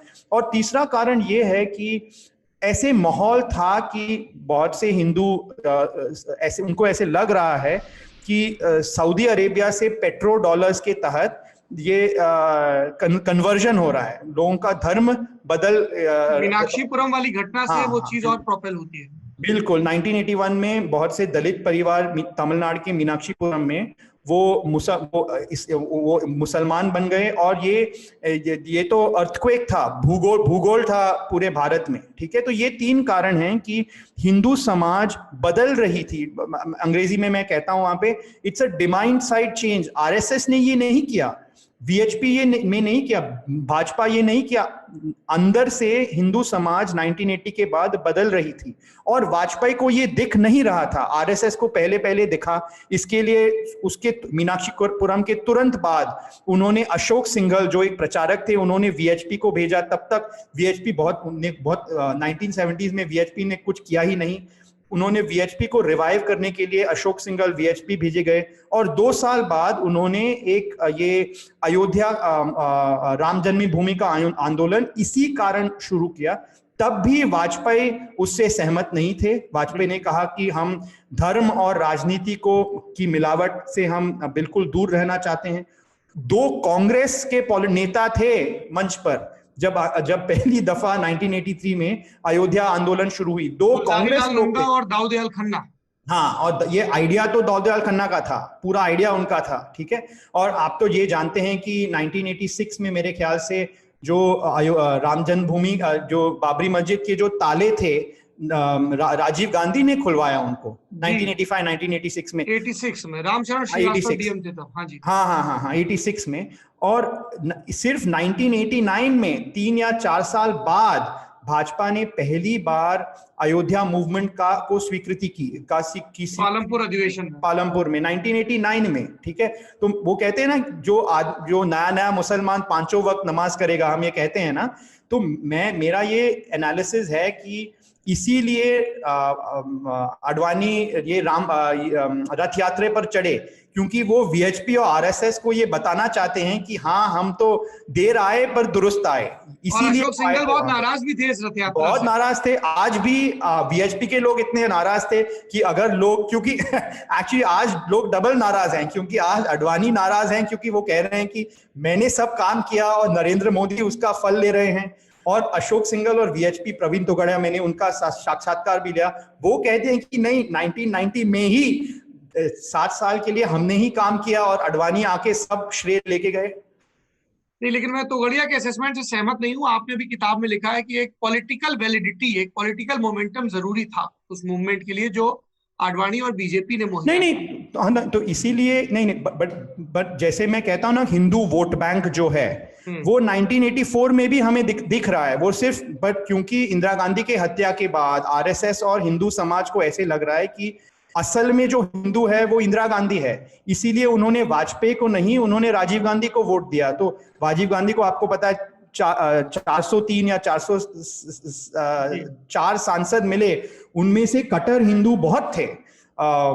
तो इसीलिए मैं जो तोगाड़िया कह रहा हूं, विनय की आरएसएस ने बीजेपी से बिल्कुल पल्ला झाड़ लिया था शुरुआती 5 वर्षों में। इसकी वजह क्या रही? मतलब इसकी वजह है वाजपेयी, इसकी वजह है वाजपेयी और वाजपेयी का एनालिसिस, वाजपेयी का जो एनालिसिस है कि उनकी जो समीक्षा थी कि 1970s में मतदाता की मानसिक स्थिति कैसी थी, वैसे ही 1980s में है। और एक और मसला है कि वाजपेयी मास लीडर नहीं थे। तो जब हिंदू समाज में इतनी चहल पहल हो रही थी तो वाजपेयी तो सिर्फ संसद में देख रहे थे ना, वो जमीन में क्या हो रहा है वो नहीं जानते थे। वो काडर के साथ भी उनका ताल्लुक बहुत कम था। अडवाणी देख रहे थे, नानाजी ने देखा, सब लोगों ने देखा, वाजपेयी ने बहुत लेट देखा इसको। फिर आता है एक बड़ा शिफ्ट 1986 जब आडवाणी टेक ओवर करते हैं और तब ये लगता है कि अच्छा अब ये बीजेपी वापस अपनी नाभ नाल के साथ संघ से जुड़ गई है। हाँ हाँ, बिल्कुल किस तरह बिल्कुल। के चेंजेस लेके आए आडवाणी बिफोर एक टेकिंग द तो प्लेंज हाँ ऑफ राम एक तो जन्मभूमि? एक तो वो राम जन्मभूमि के पीछे पड़े, बिल्कुल बिना हिचकिचाए, ठीक है। दूसरा, वाजपेयी का बिल्कुल साइडलाइन हो गया, कोई वाजपेयी के घर नहीं जाते थे, ये दूसरा चेंज है। और तीसरा, और हम इतिहास के तौर पे हम देखेंगे तो सबसे महत्वपूर्ण, बहुत से आरएसएस प्रचारक भाजपा में आ गए, और उनमें से सबसे महत्वपूर्ण ऑफ कोर्स नरेंद्र मोदी थे। तो आपके दर्शकों को मैं एक और बार ये कहना चाहता हूं कि जब 1987-88 में नरेंद्र मोदी जो प्रचारक थे आरएसएस के, भाजपा को वो भेजे गए सेकंडेड टू गोविंदाचार्य के साथ, शेषाद्रिचारी के साथ, एक ही मकसद से उनको वहां भेजा गया कि आप भाजपा में वाजपेयीइज्म जो है वो आप निकालो, इसीलिए मोदी वहां भेजे गए थे, ठीक है। और ये एक बात है। दूसरी बात है कि 2002 में जब हम वो उसके बारे में भी हम जरूर बात करेंगे, वाजपेयी ने बहुत प्रयास किया कि नरेंद्र मोदी को डुबाना, नरेंद्र मोदी को निकालना, ठीक है। वो असफल रहे। फिर भी जब 2018-17 में वाजपेयी की मृत्यु हो गई, ठीक है, तो बहुत किलोमीटर दूर नरेंद्र मोदी चले उनके साथ, ठीक है। उन्होंने कुछ 6 किलोमीटर उन्होंने कुछ बोला नहीं। यही कारण है जो भाजपा जीतती है। और मैंने इस किताब में भी जिक्र की कि जब मैंने नरसिम्हा राव के बारे में लिखा तो वो किताब इस स्टोरी से शुरू होती है कि नरसिम्हा राव और सोनिया गांधी की बिल्कुल बनती नहीं थी, पर जब नरसिम्हा राव मर गए तो उनके शव को फुटपाथ में रखा गया, कांग्रेस हेडक्वार्टर्स के अंदर ही नहीं लिया गया। और जब वो हैदराबाद में उनको उसको जलाया गया तो कुत्ते उसको निकाल रहे थे। तो इन दोनों में आप देखिएगा फर्क, सोनिया गांधी और नरसिम्हा राव अपने आप आपस में लड़ाई करते थे, वाजपेयी और नरेंद्र मोदी आपस में लड़ाई करते हैं। पर क्योंकि भाजपा के संगठन का एक अहम उसूल है कि आप वरिष्ठ नेताओं का आदर करो, सम्मान करो, कभी तोड़ो मत, अंदर से लड़ाई करो बट परिवार के बाहर ये दिखाओ नहीं, इसीलिए भाजपा जीतती है और कांग्रेस हारती है। एक चीज हमने और नोटिस की, 86 onwards, for the first time Advani starts asserting himself completely without bothering much कि वाजपेयी साहब को कैसा लगे। हाँ। तो आपके बहुत दर्शक आपके हर एपिसोड देखते हैं, मैं भी अभी देखता हूं। तो मैंने देखा कि आपने प्रभु चावला को बस यही पूछा, बट आपने उनको यही पूछा एक पर्सनल तौर पर, क्योंकि वो उनके दोस्त थे, वो जानते भी थे। मैं बिल्कुल नहीं जानता हूं। अगर मैं अपने आंख बंद करके सोचूं कि क्या एक शब्द में मैं आडवाणी का चरित्र को मैं एक्सप्लेन कर सकूं, और वो शब्द होगा कि आत्मविश्वास। उनके पास आत्मविश्वास नहीं था, वो हमेशा डरे हुए थे मेरे ख्याल से, क्योंकि वो शरणार्थी थे, ठीक है। 1947 में उन्होंने सब खोया, वो डरे हुए किस्म के थे, उनको ऐसे नहीं लगता था कि वो बात कर सके। और जब वो वाजपेयी के साथ उनका संबंध शुरू हुआ तो ऐसे कहते हैं ना कि हीरो और फैन, वो फैन थे और वाजपेयी हीरो था। शर्लॉक होम्स एंड वॉटसन, वो उसका रिश्ता ऐसे था। और हमेशा आडवाणी ये सोचते थे कि मेरे पास शक्ति नहीं है, मेरे पास ये खूबियां नहीं हैं। पर 1986 के बाद उनके चरित्र में थोड़ी तब्दील हुई, थोड़ा बदलाव हुआ उसमें, और ये था कि उसमें थोड़ा आत्मविश्वास ज्यादा आया, ठीक है। और इसीलिए जब वाजपेयी ने उनको कहा कि तुम रथ पे मत चढ़ो 1990 पे, ठीक है, और फिर उन्होंने फोन करके आडवाणी को ये भी कहा कि if you ride a tiger, जब तुम बाघ के ऊपर बैठोगे तो एक दिन टाइगर तुम्हें खा जाओगी, उन्होंने ये कहा भी फोन पे। और मैंने किसी का साक्षात्कार जब वो इंटेलिजेंस के ऑफिसर्स हैं उनको वो क्लिप दिखाई कि किस तरह से दंगे भड़क रहे हैं, दंगे भड़क रहे हैं। तो पहली बार आडवाणी ने जो वाजपेयी कह रहे थे उन्होंने सुना नहीं, पहली बार उन्होंने सुना नहीं, ठीक है। पर मेरे ख्याल से 1992 दिसंबर 6 बाबरी मस्जिद के टूटने के बाद फिर उनकी आत्मविश्वास गई, ठीक है। उनको ऐसे लगा कि अब हिंदुत्व किस रास्ते पे जा रहा है, आडवाणी उसका कंट्रोल नहीं कर सकते हैं। और इस स्थिति में वो अपने पुराने यार की याद आई और इसीलिए मेरे ख्याल से 1995 में वो उन्होंने वाजपेयी को प्रधानमंत्री उम्मीदवार बनाया। बीजेपी की पॉलिटिकल अनटचेबिलिटी को खत्म करने के लिए, जो इतने बरसों में दशकों में गई थी लेकिन 6 दिसंबर के बाद फिर से आ गई थी। बिल्कुल। इन सब के बीच एक दो बड़े महत्वपूर्ण बदलाव होते हैं। एक, बीजेपी में गोविंदाचार्य मजबूत होते हैं संगठन महासचिव के तौर पर। लगभग 10 साल उनका आपको इन्फ्लुएंस दिखता है ना। Advani is man Friday, he brings social engineering, Mandal और कमंडल की काट में कैसे वो सोशल इंजीनियरिंग लाते हैं, उमा भारती और कल्याण सिंह जैसे नेताओं को प्रमोट किया जाता है। और वो फिर एपिसोड खत्म होता है मुख नहीं मुखौटा, और फिर वो चिट्ठी विजयादशमी की शुभकामनाओं वाली।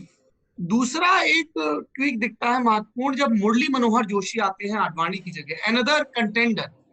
लेकिन मुरली मनोहर जोशी का आना और फिर जाना ये बड़ा दिलचस्प था, क्योंकि मैं बाद में सोच रहा था कि जो मुरली मनोहर जोशी 1996 की 13 दिन की वाजपेयी कैबिनेट में होम मिनिस्टर थे, वो 1998 और 99 की कैबिनेट में ना होम, ना फाइनेंस, ना डिफेंस, ना external affairs, HRD ministry top 5 ministries में नहीं आती है, लेकिन उनको 6 बरस उसमें रखा जाता है। तो ये मुरली मनोहर जोशी की करेंसी कैसे कमजोर हुई, जबकि ये तो वो दौर था जब उनके पीएचडी के सुपरवाइजर आरएसएस चला रहे थे, रज्जू भैया फिजिक्स स्पेक्ट्रोस्कोपी का। बिल्कुल बिल्कुल। उसका एक ही कारण है सौरभ, और वो है वाजपेयी और अडवाणी की जुगलबंदी। एक ही कारण है। मैंने आपको दिखाया है कि 1970s, 60s और 70s में जब वाजपेयी के जो कॉम्पिटिटर थे, एमएल सोंधी, बलराज मधोक, ये अडवाणी के कॉम्पिटिटर नहीं थे, ये वाजपेयी के कॉम्पिटिटर थे। नानाजी देशमुख, तो जो भी अडवाणी अपन अंदर सोचे उन्होंने वाजपेयी का समर्थन दिया। तो साथ साथ उन्होंने वाजपेयी के कॉम्पिटिटरों के साथ उन्होंने लड़ाई की। ठीक है, इतने साल बाद अब अडवाणी ने, अब वाजपेयी को लगा कि भाई जब भी मेरे कॉम्पिटिटर थे तो अडवाणी ने मेरा समर्थन दिया, अब अडवाणी का एक कॉम्पिटिटर है मुरली मनोहर जोशी, दोनों कट्टर हिंदू का मुखौटा दोनों ने पहना हुआ है। ठीक है, तो वो कॉम्पिटिटर थे। इसीलिए मैं दिखाता हूं कि वाजपेयी ने कैसे ऐसे ढोंग रचाया, और मुरली मनोहर जोशी भी निकले और अडवाणी भी इसमें सहमति थे।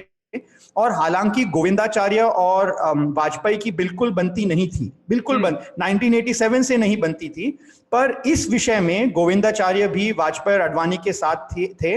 और मैंने मुझे एविडेंस नहीं था, बट मैंने लिखा है यहाँ पे कि जब रथ यात्रा के बाद मुरली मनोहर जोशी, मेरे ख्याल से एकता यात्रा उन्होंने किया जम्मू के लिए, यात्रा निकालते हैं। एक आत्मा यात्रा, और झंडा फहराने के लिए। बिल्कुल बिल्कुल बिल्कुल। और उनका जो मेन ऑर्गेनाइजर है वो नरेंद्र मोदी थे, बट गोविंदाचार्य भी थे अडवाणी के, वैसे ही नरेंद्र बिल्कुल बिल्कुल बिल्कुल। बट मैंने सुना है कि गोविंदाचार्य भी शामिल थे, पर अंदर से सैबोटाज कर रहे थे उनका, अंदर से बाहर कुछ, कोई भाजपा में कोई बोलता नहीं है। तो इसीलिए उनको निकाला गया, क्योंकि आपको ये तो पता है कि 1991 में वो पार्टी के अध्यक्ष बने। ठीक है, जब बाबरी मस्जिद गिरा तो मुरली मनोहर जोशी, एक तो मुरली मनोहर जोशी भी अयोध्या में थे।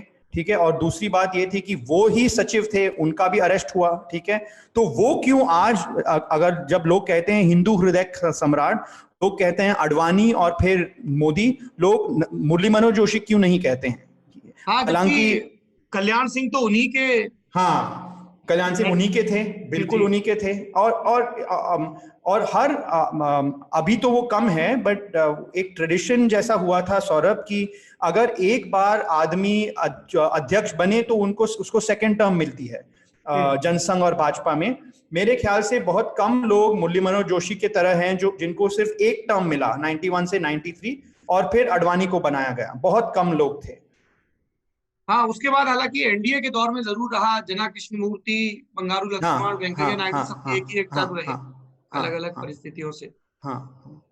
अच्छा, तो ये मुझे ऐसे सौरभ, मुझे ये पता नहीं कौन किसका साक्षात्कार कर रहा है, क्योंकि मेरे ख्याल से एक तो आपने किताब अच्छी तरह पढ़ी है, और दूसरी आपने जर्नलिस्ट 1985-86 से आपने शुरुआत की, 2007 से। सिर्फ 2007, पर आप ये सब कैसे जानते हैं? ऐसे लग रहा है कि आपने ये सब देखा है। भाई साहब, आप सब लोगों को पढ़ के थोड़ा बहुत पर कौआ हंस नहीं बन सकता। नहीं एक्चुअली जर्नलिज्म 2007 से शुरू की, लेकिन पॉलिटिकल मैगजीन्स में उस एज से पढ़ रहा हूँ जिस एज में लोग अमर चित्र कथा पढ़ते थे। हाँ हाँ हाँ आई वॉज 8 years old हाँ। जब मैं इंडिया टुडे और ये सब मैगजीन्स पढ़ा करता था। हाँ हाँ हाँ, नहीं तो दिखता तो है। प्लीज, हाँ। तो इसके बाद एक बड़ा शिफ्ट बीजेपी को समझ में आता है। वो ट्रांजिशन दिखता है कि जो आडवाणी अपनी बातों में कहते भी कि हम सिर्फ सिंगल एजेंडा की पार्टी नहीं है, हम सिर्फ राम मंदिर को बनाने के लिए राजनीति कर रहे हो, ये हमारा इकलौता मकसद नहीं है। और इसकी तस्दीक दो चीजों से होती है। जो राइडिंग द टाइगर वाली बात थी कि 6 दिसंबर को आडवाणी, विजय राजे सिंधिया सब लोग मंच से कह रहे हैं कि मैं आपकी माँ की तरह हूँ, मेरी बात मानिए, इनको पैंट पकड़ के नीचे खींचिए। हाँ हाँ हाँ। आडवाणी कह रहे हैं नीचे उतर आइए। फिर वो बड़े दुखी नजर आ रहे हैं, वो इस्तीफा भी देते हैं नेता प्रतिपक्ष के पद से। और उसके बाद जब 1993 में विधानसभा के चुनाव होते हैं तो पहले तो भाजपा नारा देती है कि आज 5 प्रदेश, कल सारे देश की बारी है। लेकिन जब रिजल्ट आता है तो वो एक राजस्थान को छोड़कर सारे प्रदेश गंवा चुके थे। बिल्कुल बिल्कुल। वो हिमाचल हारते हैं और खास करके उत्तर प्रदेश गंवा चुके थे। 177 176 सीटों पे आ गए थे वो। उसके बाद मुझे लगता है कि ये फिर से वो ट्रांजिशन होता है। हाँ। कि अब आडवाणी फिर पीछे आ गए, फिर से संगठन की अपनी ओरिजिनल भूमिका में आ गए और बिल्कुल जो पार्लियामेंट्री फेस है वो फिर से वाजपेयी बन गए। बिल्कुल। मैं आपने जो कहा बिल्कुल सही कहा। अभी हम बस आंकड़े से ये जो कहानी है मैं बोरिंग वे आंकड़ों से करता हूं। अगर आप 1951 से देखिएगा, जो कट्टर हिंदू है, हिंदुत्व वोट बैंक की बात करेंगे तो वो सिर्फ हिंदुस्तान के 7% है। 1951 इलेक्शन में वो राम राज्य पार्टी, हिंदू महासभा, जनसंघ के लिए बंटवारा हुआ, पर 1957 से जनसंघ की जो वोट शेयर है वो सिर्फ 7% है, और वो है वो कट्टर हिंदू, उत्तर भारत के कट्टर हिंदू। 1989 के बाद वो 20% के पे आ गई थी, ठीक है। पर उसके बाद मेरे ख्याल से आडवाणी को ये पता था कि अब हमें और लोगों की मदद चाहिए, सिर्फ कट्टर हिंदुओं से काम नहीं चलेगा, और लोगों की जरूरत चाहिए। अगर 20% से हमें 30% पे आना है, ठीक है, अगर हमें स्टेबल गवर्नमेंट फॉर्म करनी है तो सिर्फ ये हिंदुत्व से काम नहीं चलेगा। और उनका एक सबूत था कि जैसे कि आपने जिक्र किया कि ये बाबरी मस्जिद के तोड़ने के बाद बहुत कम लोगों ने इनका समर्थन किया। और अभी मैं एक कोटेशन कर रहा हूं यहाँ पे, बहुत वरिष्ठ पॉलिटिकल साइंटिस्ट प्रताप भानु मेहता की जी। और वो बहुत अच्छी बात, बहुत सालों से उन्होंने बहुत सालों से पहले मुझे ये कहा था, बट मेरे मन में ऐसे था कि उन्होंने कहा कि तुम देखो विनय, भाजपा ये कभी नहीं चाहती थी कि वो मस्जिद तोड़े, क्योंकि अगर तुम मस्जिद को तोड़ोगे, ठीक है, तो फिर तुम हिंदू समाज को क्यों कहोगे कि तुम मेरे लिए वोट दो। मस्जिद तो तुमने तो तोड़ चुका है। जो तुमने कहा कि मस्जिद राम मंदिर के नीचे के ऊपर बना हुआ है, फिर 92 में तुमने तोड़ा है, अब तुम अयोध्या के बारे में तुम क्या कह सकते हो, ठीक है। तो वो जो साइकोलॉजिकल ग्रीवेंस जो था हिंदुओं के कि देखो ये जब हम ये मस्जिद को देखते हैं तो हमारी याद राम की आती है, तोड़ने के बाद कहां पे आएगी। इसीलिए जब एक बार उन्होंने तोड़ा तो फिर वो उनको वोट कैसे मिल सकता है, और आडवाणी को ये समझ आ गई थी, बिल्कुल आ गई थी। अच्छा, एक चीज ये बताइए कि ये जो 1996 ऑनवर्ड्स ट्रांजिशन होता है, उसमें फिर नई भूमिकाएं कैसे होती हैं, खास तौर पर जब बीजेपी को ये समझ में आ गया 13 दिनों की सरकार के बाद कि हमें गठबंधन के और सहयोगियों को साथ लाना होगा। तृणमूल कांग्रेस आती है साथ में, बीजू जनता दल बनता है, नवीन पटनायक साथ में आते हैं, AIADMK साथ में आती है। बिल्कुल। उस समय आडवाणी और अटल का रोल कैसा था? नहीं, 1996 के बाद वाजपेयी ही हिंदू राष्ट्रवाद की अगुवाई कर रहे थे। आडवाणी नंबर 2 थे, वो काफी क्लियर था। क्योंकि आपको तो याद होगा कि 1996 में उन्होंने बहुत बड़ा फेमस नो कॉन्फिडेंस स्पीच उन्होंने दिया, जो सबसे पहले टेलीवाइज स्पीच था संसद में, सबसे पहले उन्हीं की सरकार का वो फैसला था कि कार्रवाई टेलीवाइज, बट वो उसके पहले कभी हुआ नहीं था। और लोगों ने सुना कि अटल बिहारी वाजपेयी इतनी अच्छी तरह बोल सकते हैं, इतनी रिस्पॉन्सिबिलिटी से वो कह सकते हैं, उनको नंबर नहीं थे, उन्होंने इस्तीफा दे दिया। तो उसके बाद मेरे ख्याल से किसी वाजपेयी को निकाला नहीं जा सकता था वो स्पीच के बाद। तो मेरे ख्याल से वाजपेयी और अडवाणी के बीच में 1996 के बाद एक ही राजा था।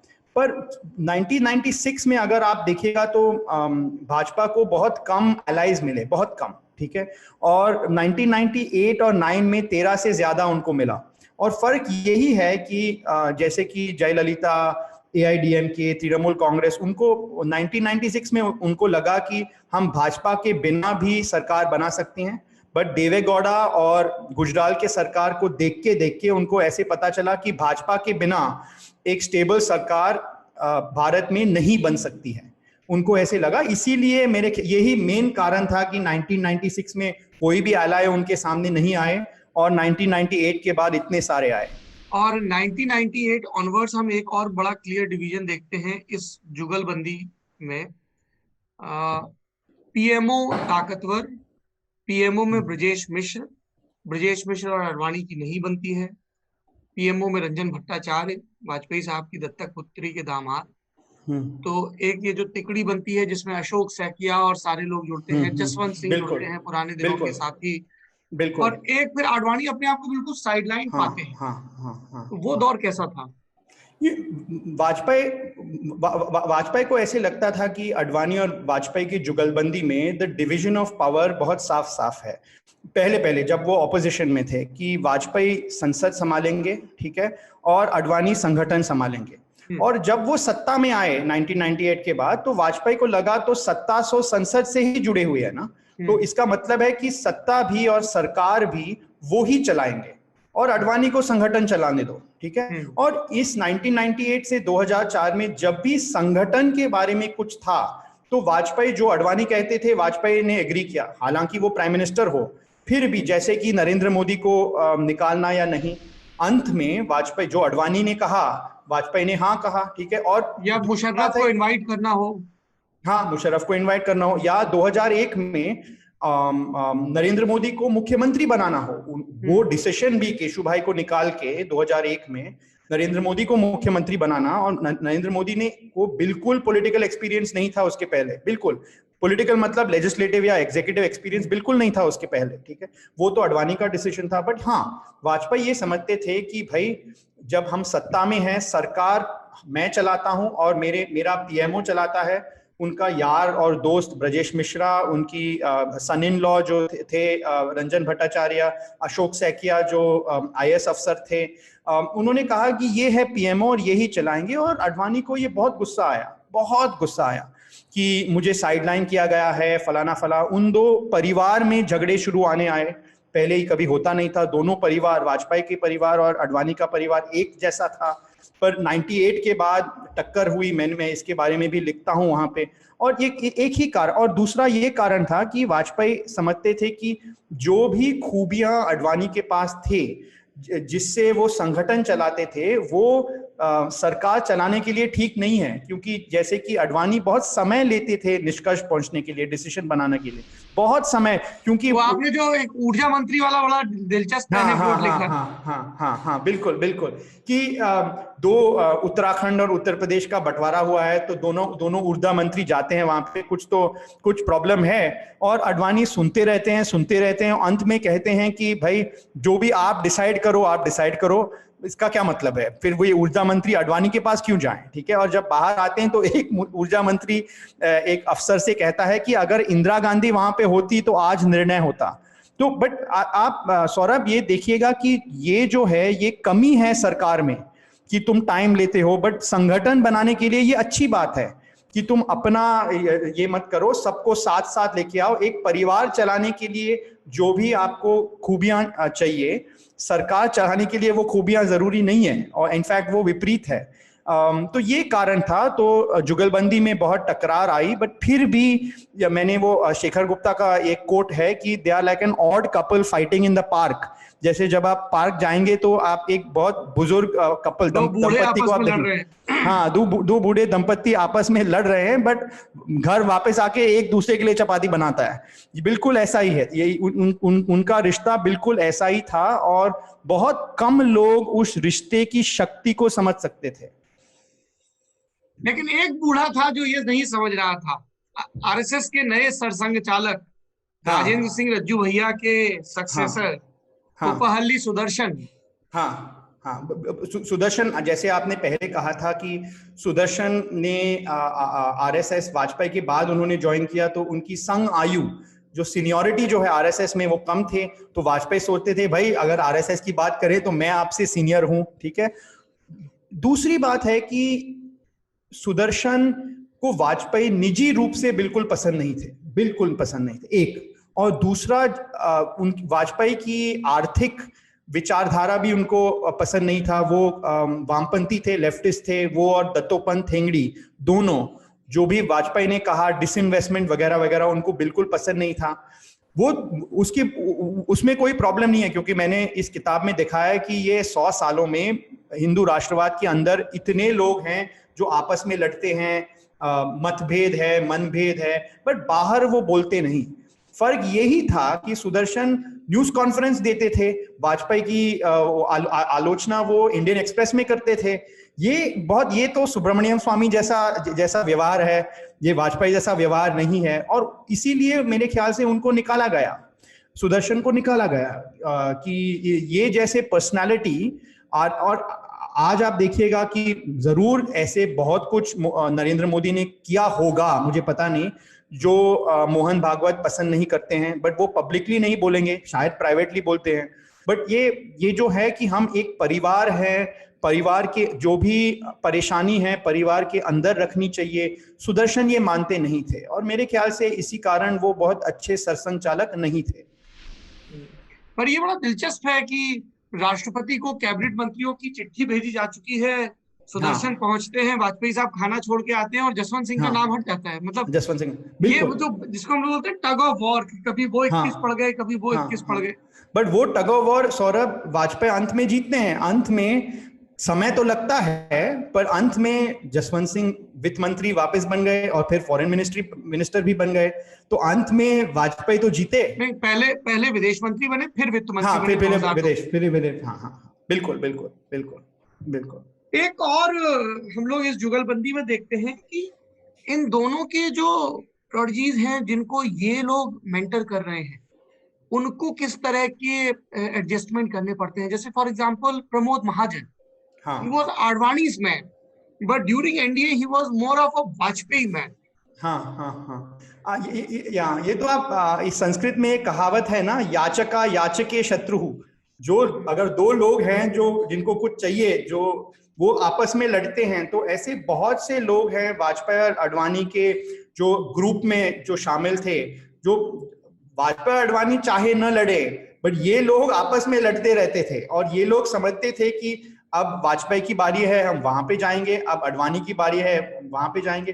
किसी और पार्टी में ये लोग पार्टी को तोड़ सकते थे, बट क्योंकि वाजपेयी और अडवाणी की इतनी सशक्त जुगलबंदी थी, उस समय भी वो तोड़ न सके। और बट महाजन कॉम्प्लेक्स आदमी हैं, मैंने ये भी कहा है वहां पे कि अगर उनकी मृत्यु न होती 2005 में, मेरे ख्याल से, मैंने एग्जैक्ट, तो वाजपेयी और अडवाणी समझते थे कि ये हमारे वारिस हैं। प्रमोद महाजन, क्योंकि वो अच्छे बोलते भी थे, आरएसएस से उनका ये अच्छा रिश्ता था, और वो बहुत बड़े ऑर्गेनाइजर भी थे, और वो ये भी जानते थे कि संगठन के लिए पैसे कैसे लेना। और उनका बहुत, क्योंकि उनकी मृत्यु के बाद बहुत लोग कहते हैं कि ये महाजन के कारण ही जो पुराने भाजपा आरएसएस के लोग थे, जो बहुत निम्न वर्ग के थे, बहुत कम पैसा खर्च करते थे, अब वो सब लोग रोलेक्स पहन रहे हैं। तो ये भी लोग कहते हैं, मैं इस बात से सहमत नहीं हूं, क्योंकि अगर प्रमोद महाजन अपने लिए पैसे रखते तो वाजपेयी और अडवाणी उनको बहुत जल्दी निकाल लिए होते। उन सबको पता है कि कौन पैसे ले रहा है, कौन पैसे नहीं ले रहा है। तो मेरे ख्याल से बिटवीन बीजेपी एंड कांग्रेस, मतलब बहुत बार कहा जाता है कि कांग्रेसी अमीर है, कांग्रेस गरीब है। हाँ हाँ हाँ हाँ, और यहाँ पे उल्टा है, यहाँ पे जरूर और उल्टा था। और महाजन के बाद भाजपा तो जरूर फ्लैशी हुई है, बट फ्लैशी होने का एक ही कारण है कि उनको वो सत्ता में आई है। अगर सत्ता में तुम आते हो तो कॉर्पोरेट्स पैसे देते हैं, इसीलिए तो पहले उनको बिल्कुल पैसे नहीं मिलते थे, अब पैसे मिल रहे हैं, बस वही है। एक जो हम लोगों ने सुदर्शन का जिक्र किया, प्रमोद महाजन का जिक्र किया, एक इस जुगलबंदी में बड़ा टकराव तब भी दिखता है जब ये खबरें चलने लगती हैं और खुद धीरूभाई अंबानी जाके अटल बिहारी वाजपेयी हाँ को बता हाँ देते हैं कि हाँ आडवाणी के करीबी हाँ पत्रकार कहते फिर रहे हैं कि अब हाँ आडवाणी जी प्रधानमंत्री बनने वाले हैं। हाँ हाँ, बट बात तो सही है सौरभ, बट हमें ये भी देखना चाहिए कि हर हफ्ते या हर 3 दिन वाजपेयी अडवाणी खुद आपस में मिलते थे। तो लंच जो के भी, लिए। हाँ, तो अगर वो ऐसे नहीं करते, अगर उनकी साझेदारी में वो घनिष्ठ मित्रता नहीं होती, तो बहुत जल्दी वो टूटते थे। जो इस कहानी में मैं ये कहता हूं कि उनके साझेदारी में के 3 हिस्से हैं। एक, ये व्यक्तिगत संबंध, ये बहुत महत्वपूर्ण है। अगर वो व्यक्तिगत संबंध नहीं है, अगर पर्सनल कम्युनिकेशन नहीं है, तो आपके जो चेले हैं वो बहुत जल्दी वो लड़ाई शुरू करेंगे। दूसरी बात यह है कि उनका व्यावसायिक संबंध भी था, क्योंकि वो अडवाणी जानते थे कि वो संगठन देखते थे, बट वो ये कोalition अलायंस या संसद नहीं देख सकते थे। वाजपेयी जानते थे कि हाँ, वो सरकार चला सकते हैं, बट आरएसएस और संगठन चलाने के लिए उनको अडवाणी की जरूरत है। और तीसरा ये संबंध था उनके साझेदारी में कि विचारधारा का संबंध, कि जब लोग शादी करते हैं तो अपने मन में कहते हैं ना कि even if I fall out of love, हमें शादी टूटनी नहीं चाहिए, वो आइडियोलॉजी है। ठीक है, शादी सिर्फ प्रेम से नहीं बनती है, प्रेम से शुरुआत होती है, पर फिर जब लोग शादी करते हैं, या करना चाहिए कि अगर ये प्रेम भी निकले फिर भी हम साथ साथ रहेंगे। वाजपेयी और अडवाणी की शादी उस तरह की शादी थी कि अगर प्रेम भी निकले तो हम कभी अलगाव नहीं करेंगे। What went wrong? 10 से ऊपर की जीडीपी, प्रधानमंत्री की लोकप्रियता चरम पर, इसके बावजूद 2004 के चुनाव। वाजपेयी साहब हालांकि लगातार कहते थे कि वो कहते रहे कि वो राजी नहीं थे इसके लिए, इस पर हम बात करेंगे। लेकिन चूंकि व्हाट वेंट रॉन्ग में एक इंटरप्रिटेशन होता है जिससे मैं पर्सनली एग्री नहीं करता हूं, कि 2002 में जो गुजरात में हुआ उसके चलते 2004 में भाजपा हारी। I do not agree with this. नहीं, वाजपेयी ये मानते थे, इसीलिए 2004 चुनाव के बाद उन्होंने एक और बार प्रयास किया कि नरेंद्र मोदी को निकाला जाए मुख्यमंत्री पद से। मैं इससे मैं ये सहमति नहीं करता हूं। मैं 2 कारण हैं। एक तो वृद्धि तो हो रही थी, ग्रोथ तो हो रहा था, इंडिया वॉज शाइनिंग, डेटा तो है, बट आम आदमी को महसूस करने के लिए 3-4 साल लगते हैं। मेरे ख्याल से 2009 कांग्रेस विक्ट्री वो इंडिया शाइनिंग की विक्ट्री थी, 3-4 साल लगते हैं। ठीक है, एक बात है। और दूसरी बात जो मैंने यहाँ पे भी जिक्र किया उस अध्याय में, कि उनका अलायंस चॉइस गलत था। और कारण ये था कि जो वाजपेयी समझते थे कि किसके पास जाएं किसके पास न जाएं, अडवाणी ये सब समझते नहीं थे। और वो उन्होंने ही डीएमके को निकाल के एआईडीएम के साथ उन्होंने गठबंधन किया। और अगर वो सिर्फ वो अगर वो नहीं करते, हाँ, 40 सीटों का फर्क पुडुचेरी के साथ। और क्योंकि लोग अभी भूलते हैं कि 2004 में भाजपा और कांग्रेस के सीटों का डिफरेंस मेरे ख्याल से 5, 6 या 10 ऐसे कुछ था। 16 बहुत कम थे, बहुत कम थे। ठीक है, तो अगर ये अलायंस में इतना फर्क था, इसीलिए यूपीए आई थी और एनडीए को इनके जो गठबंधन सहयोगी थे वो 1999 में 100 से ज्यादा सीटें जीते थे और बिल्कुल 2004 में 50-55 पे रह गए थे। हाँ, बिल्कुल बिल्कुल, यही फर्क है। बट ये मैं तो योगेंद्र यादव नहीं हूं, तो मैं तो सिर्फ अनुमान कर रहा हूं। मुझे तो मैं प्राइमरी एविडेंस नहीं है इसके बारे में मेरे पास। पर ये बड़ा दिलचस्प है कि जो दोनों के बीच जुगलबंदी के अलावा एक, जिसको कहते हैं, प्रतिस्पर्धा भी चल रही थी। हाँ, और बिल्कुल, वो विदाउट कमिंग इन पब्लिक की किस बिल्कुल। तरीके से वाजपेयी ने दांव मारा कि वेंकैया हाँ, नायडू के सामने बोला टायर्ड ना रिटायर्ड। तो फिर बयान हुआ, तुरंत वेंकैया नायडू स्टेज पे आया कि नहीं अगला चुनाव हम इन्हीं के नेतृत्व में लड़ेंगे। फिर अडवाणी का किस तरह दांव था कि गोवा में सब लोग खड़े हो गए, इस्तीफा मत दो, इस्तीफा मत दो। बट इसीलिए सौरभ, मैंने इस किताब का नाम जुगलबंदी रखा। तो जुगलबंदी एक म्यूजिकल कॉन्सर्ट है, एक संगीत समारोह है, जिसकी 3 विशेषताएं हैं। एक तो आपको आप जानते हैं कि 2 लोग वहां पे बजाते हैं, म्यूजिक बजाते हैं, और 2 लोग विपरीत या तो विपरीत इंस्ट्रूमेंट्स या उनके बजाने की शैली अलग सी है, तो वो एक बात है। और आडवाणी और वाजपेयी अलग थे। दूसरा, जुगलबंदी जो जब हम जाके सुनते हैं तो वहां पे प्रतिस्पर्धा है, प्लेफुल कंपटीशन, बट कंपटीशन है। एक कुछ बजाता है, फिर दूसरा ऐसे उसको इमिटेट करने की कोशिश करता है। और तीसरी बात है कि it is an equal relationship, कि अंत में वाजपेयी आडवाणी एक समान थे, ऐसे नहीं कि एक ऊपर एक नीचे। वो बहुत जरूरी है। मुझे पता नहीं कि आने वाला कल कैसे होगा, बट मुझे पता नहीं कि अगर एक दिन अमित शाह प्रधानमंत्री या पार्टी अध्यक्ष बने और नरेंद्र मोदी उनके नीचे उन्होंने काम करना शुरू किया, फिर हम कह सकते हैं कि ये जुगलबंदी, आज की जुगलबंदी और पुरानी जुगलबंदी में कुछ समानता है। तो प्रतिस्पर्धा बहुत जरूरी है सौरभ।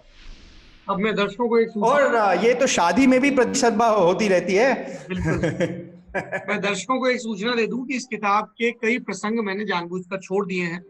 खास तौर पर जो एनडीए का 1998 से 2004 के बीच का शासनकाल है, उस दौरान नीतियों को दोनों नेता किस तरह से अपने अपने स्तर पर प्रभावित करते हैं और संघ किस तरह से प्रभावित करता है, चाहे वो इतिहास लेखन की बात हो, चाहे तुष्टीकरण की राजनीति की बात हो, ईसाई मिशनरीज की बात या दूसरी चीजें, और उसके अलावा पोर्टफोलियो एलोकेशन हो, इजराइल को आमंत्रित करना, कंधार वाला जो हाईजैक वाला पूरा प्रकरण है, संसद पाकिस्तान को लेके जो पूरी पॉलिसी रही है, तो वो मैं चाहता हूं कि आप लोग खुद से एक्सप्लोर करें, क्योंकि उससे एक आपको इंसाइट मिलता है। जैसे मैं आपको बहुत चालू उदाहरण देता हूं, हम कभी भी कोई भी कॉम्पिटिटिव एग्जाम देते हैं तो हमें सबसे पहले कहा जाता है यार लास्ट 10 ईयर के क्वेश्चन पेपर देखो। तो उससे क्या होता है कि हमें एक पैटर्न समझ में आता है कि क्या पूछा जाता है, किस तरह का है। उसी तरह से इस किताब के कई चैप्टर्स से गुजर के आपको बीजेपी, आरएसएस लीडर्स का इवॉल्व होना, कन्फ्रंट होना, फिर वो एक सॉल्यूशन पाना, उसका एक पैटर्न थोड़ा सा नजर में आता है। विनय सीतापति जी, आपने इतना कीमती वक्त दिया और नहीं, वक्त कीमती नहीं है। ललन टॉप ने मैं बहुत दिन से देख रहा हूँ, बहुत महीनों से देख रहा हूँ, तो your time is much more valuable then mine. Thank you very much, I really appreciate. लेकिन आपने भाई साहब एक झूठ बोला। हाँ, बताइए। आपने कहा कि आपकी हिंदी दुरुस्त नहीं है। बिल्कुल दुरुस्त, मैं प्रिपरेशन कर रहा हूं। मैं प्लीज आपके सामने, क्योंकि आप सब लोग हिंदी बोलते हैं, मेरे एक हिंदी अध्यापक हैं सलमान जी, और हमारा भी जुगलबंदी है, वो मुझे सिखाते भी हैं बहुत हिंदी। अरे आप जिस तरह से प्रत्यक्ष, परोक्ष और तमाम संस्कृत में शब्दों का इस्तेमाल नहीं, ये मेरे अध्यापक सलमान जी ने सिखाया, और हमारी भी प्रतिस्पर्धा बहुत है क्योंकि हमारी विचारधारा अलग से है, इसीलिए हम मजाक करते हैं और हम हिंदी भी सीखते हैं। चलिए, बढ़िया। जुगलबंदी के बारे में, इस पूरी बातचीत के बारे में आपकी क्या राय है? अटल और आडवाणी का दौर जो शुरू होता है 1953 से दीनदयाल उपाध्याय के संरक्षण में, जो संसदीय राजनीति में चहलकदमी करना शुरू करता है 1957 से, और जो एक अपने वृत्त को पूरा करता है 1977 में, और फिर 1980 से शुरू हुआ वृत्त पूरा होता है 2004 में। उसके बाद चूंकि 2005 में हम जानते हैं दिल्ली में एक बहुत शानदार आयोजन है जो प्रमोद महाजन ने किया था, सहस्त्र चंद्र उत्सव, जिसके बाद ये ऐलान होता है कि अब वाजपेयी साहब राजनीति से संन्यास लेंगे। और उसके बाद आडवाणी अपने तय आगे बढ़ते हैं, वेंकैया नायडू उनके लिए अध्यक्षी छोड़ते हैं, जिन्ना प्रसंग के बाद उनके संबंध कटु होते हैं, राजनाथ सिंह आते हैं, फिर 2009 में पीएम इन वेटिंग वाला प्रसंग, और 2014 का प्रसंग जब वो सब पद छोड़ते हैं, ये पार्टी वो पार्टी तो नहीं, और मान मनव्वल का दौर चलता है। उन सब प्रसंगों पर भी बात होगी। इस पूरी परिचर्चा के बारे में आपकी जो भी राय हो जरूर बताएं। And as a, I won't say book critic, but as a interviewer, as a किताब वाला, I strongly recommend this book. किताब वाला कहता है कि आप जुगलबंदी पढ़ सकते हैं यदि आपकी सियासत में, राइट विंग की, दक्षिण पंथ की सियासत में दिलचस्पी है। विनय सीतापति जी, इसी तरह से आप श्रमसाध्य ढंग से, परिश्रम पूर्वक और खूब सारे संदर्भ देके, जो एक एकेडमिशियन के तौर पर हम लोगों को रिसर्च मेथोडोलॉजी में सिखाया जाता है कि हर चीज का रेफरेंस दीजिए, तो आप ऐसे ही किताबें रचते रहिए और ऐसे ही हमारे बहुत बहुत पाठकों शुक्रिया, को बहुत समृद्ध बहुत करते मजा आया, बहुत बहुत शुक्रिया। मैंने कहा कि मैं 1 घंटे से ज्यादा नहीं बोल सकता हूँ हिंदी में, आपने ऐसे बनाया कि अभी 2 घंटे हम बात कर रहे हैं। बहुत बहुत शुक्रिया। Thank you Vinay, thank you so much. किताब वाला में अगली किताब कौन सी होगी, कमेंट बॉक्स में जरूर बताइए। वैसे पीछे एक सूची भी है जो मैंने पिछले में भी जिक्र की थी। देखिए इसमें सबसे ऊपर आप ही का नाम लिखा है। ये मेरी पेंडिंग बुक रिव्यूज की लिस्ट थी, तो इसमें अब एक गोला लग गया है, जुगलबंदी हो गई है हमारी और आपकी। और मैं उम्मीद करता हूं कि हम लोगों के बीच जो आपका टॉपिक है, जो आप पढ़ाते हैं अशोका यूनिवर्सिटी में, हाँ हाँ, राइट विंग पॉलिटिक्स को लेके, हम भविष्य में भी इस तरह की बातचीत, खुली खिली बातचीत अपने दर्शकों के लिए करते रहें। बहुत शुक्रिया सर, बहुत शुक्रिया। Thank thank you you so very much. Much. आज की किताब थैंक वाला यू। में इतना ही। अपना ख्याल रखिए।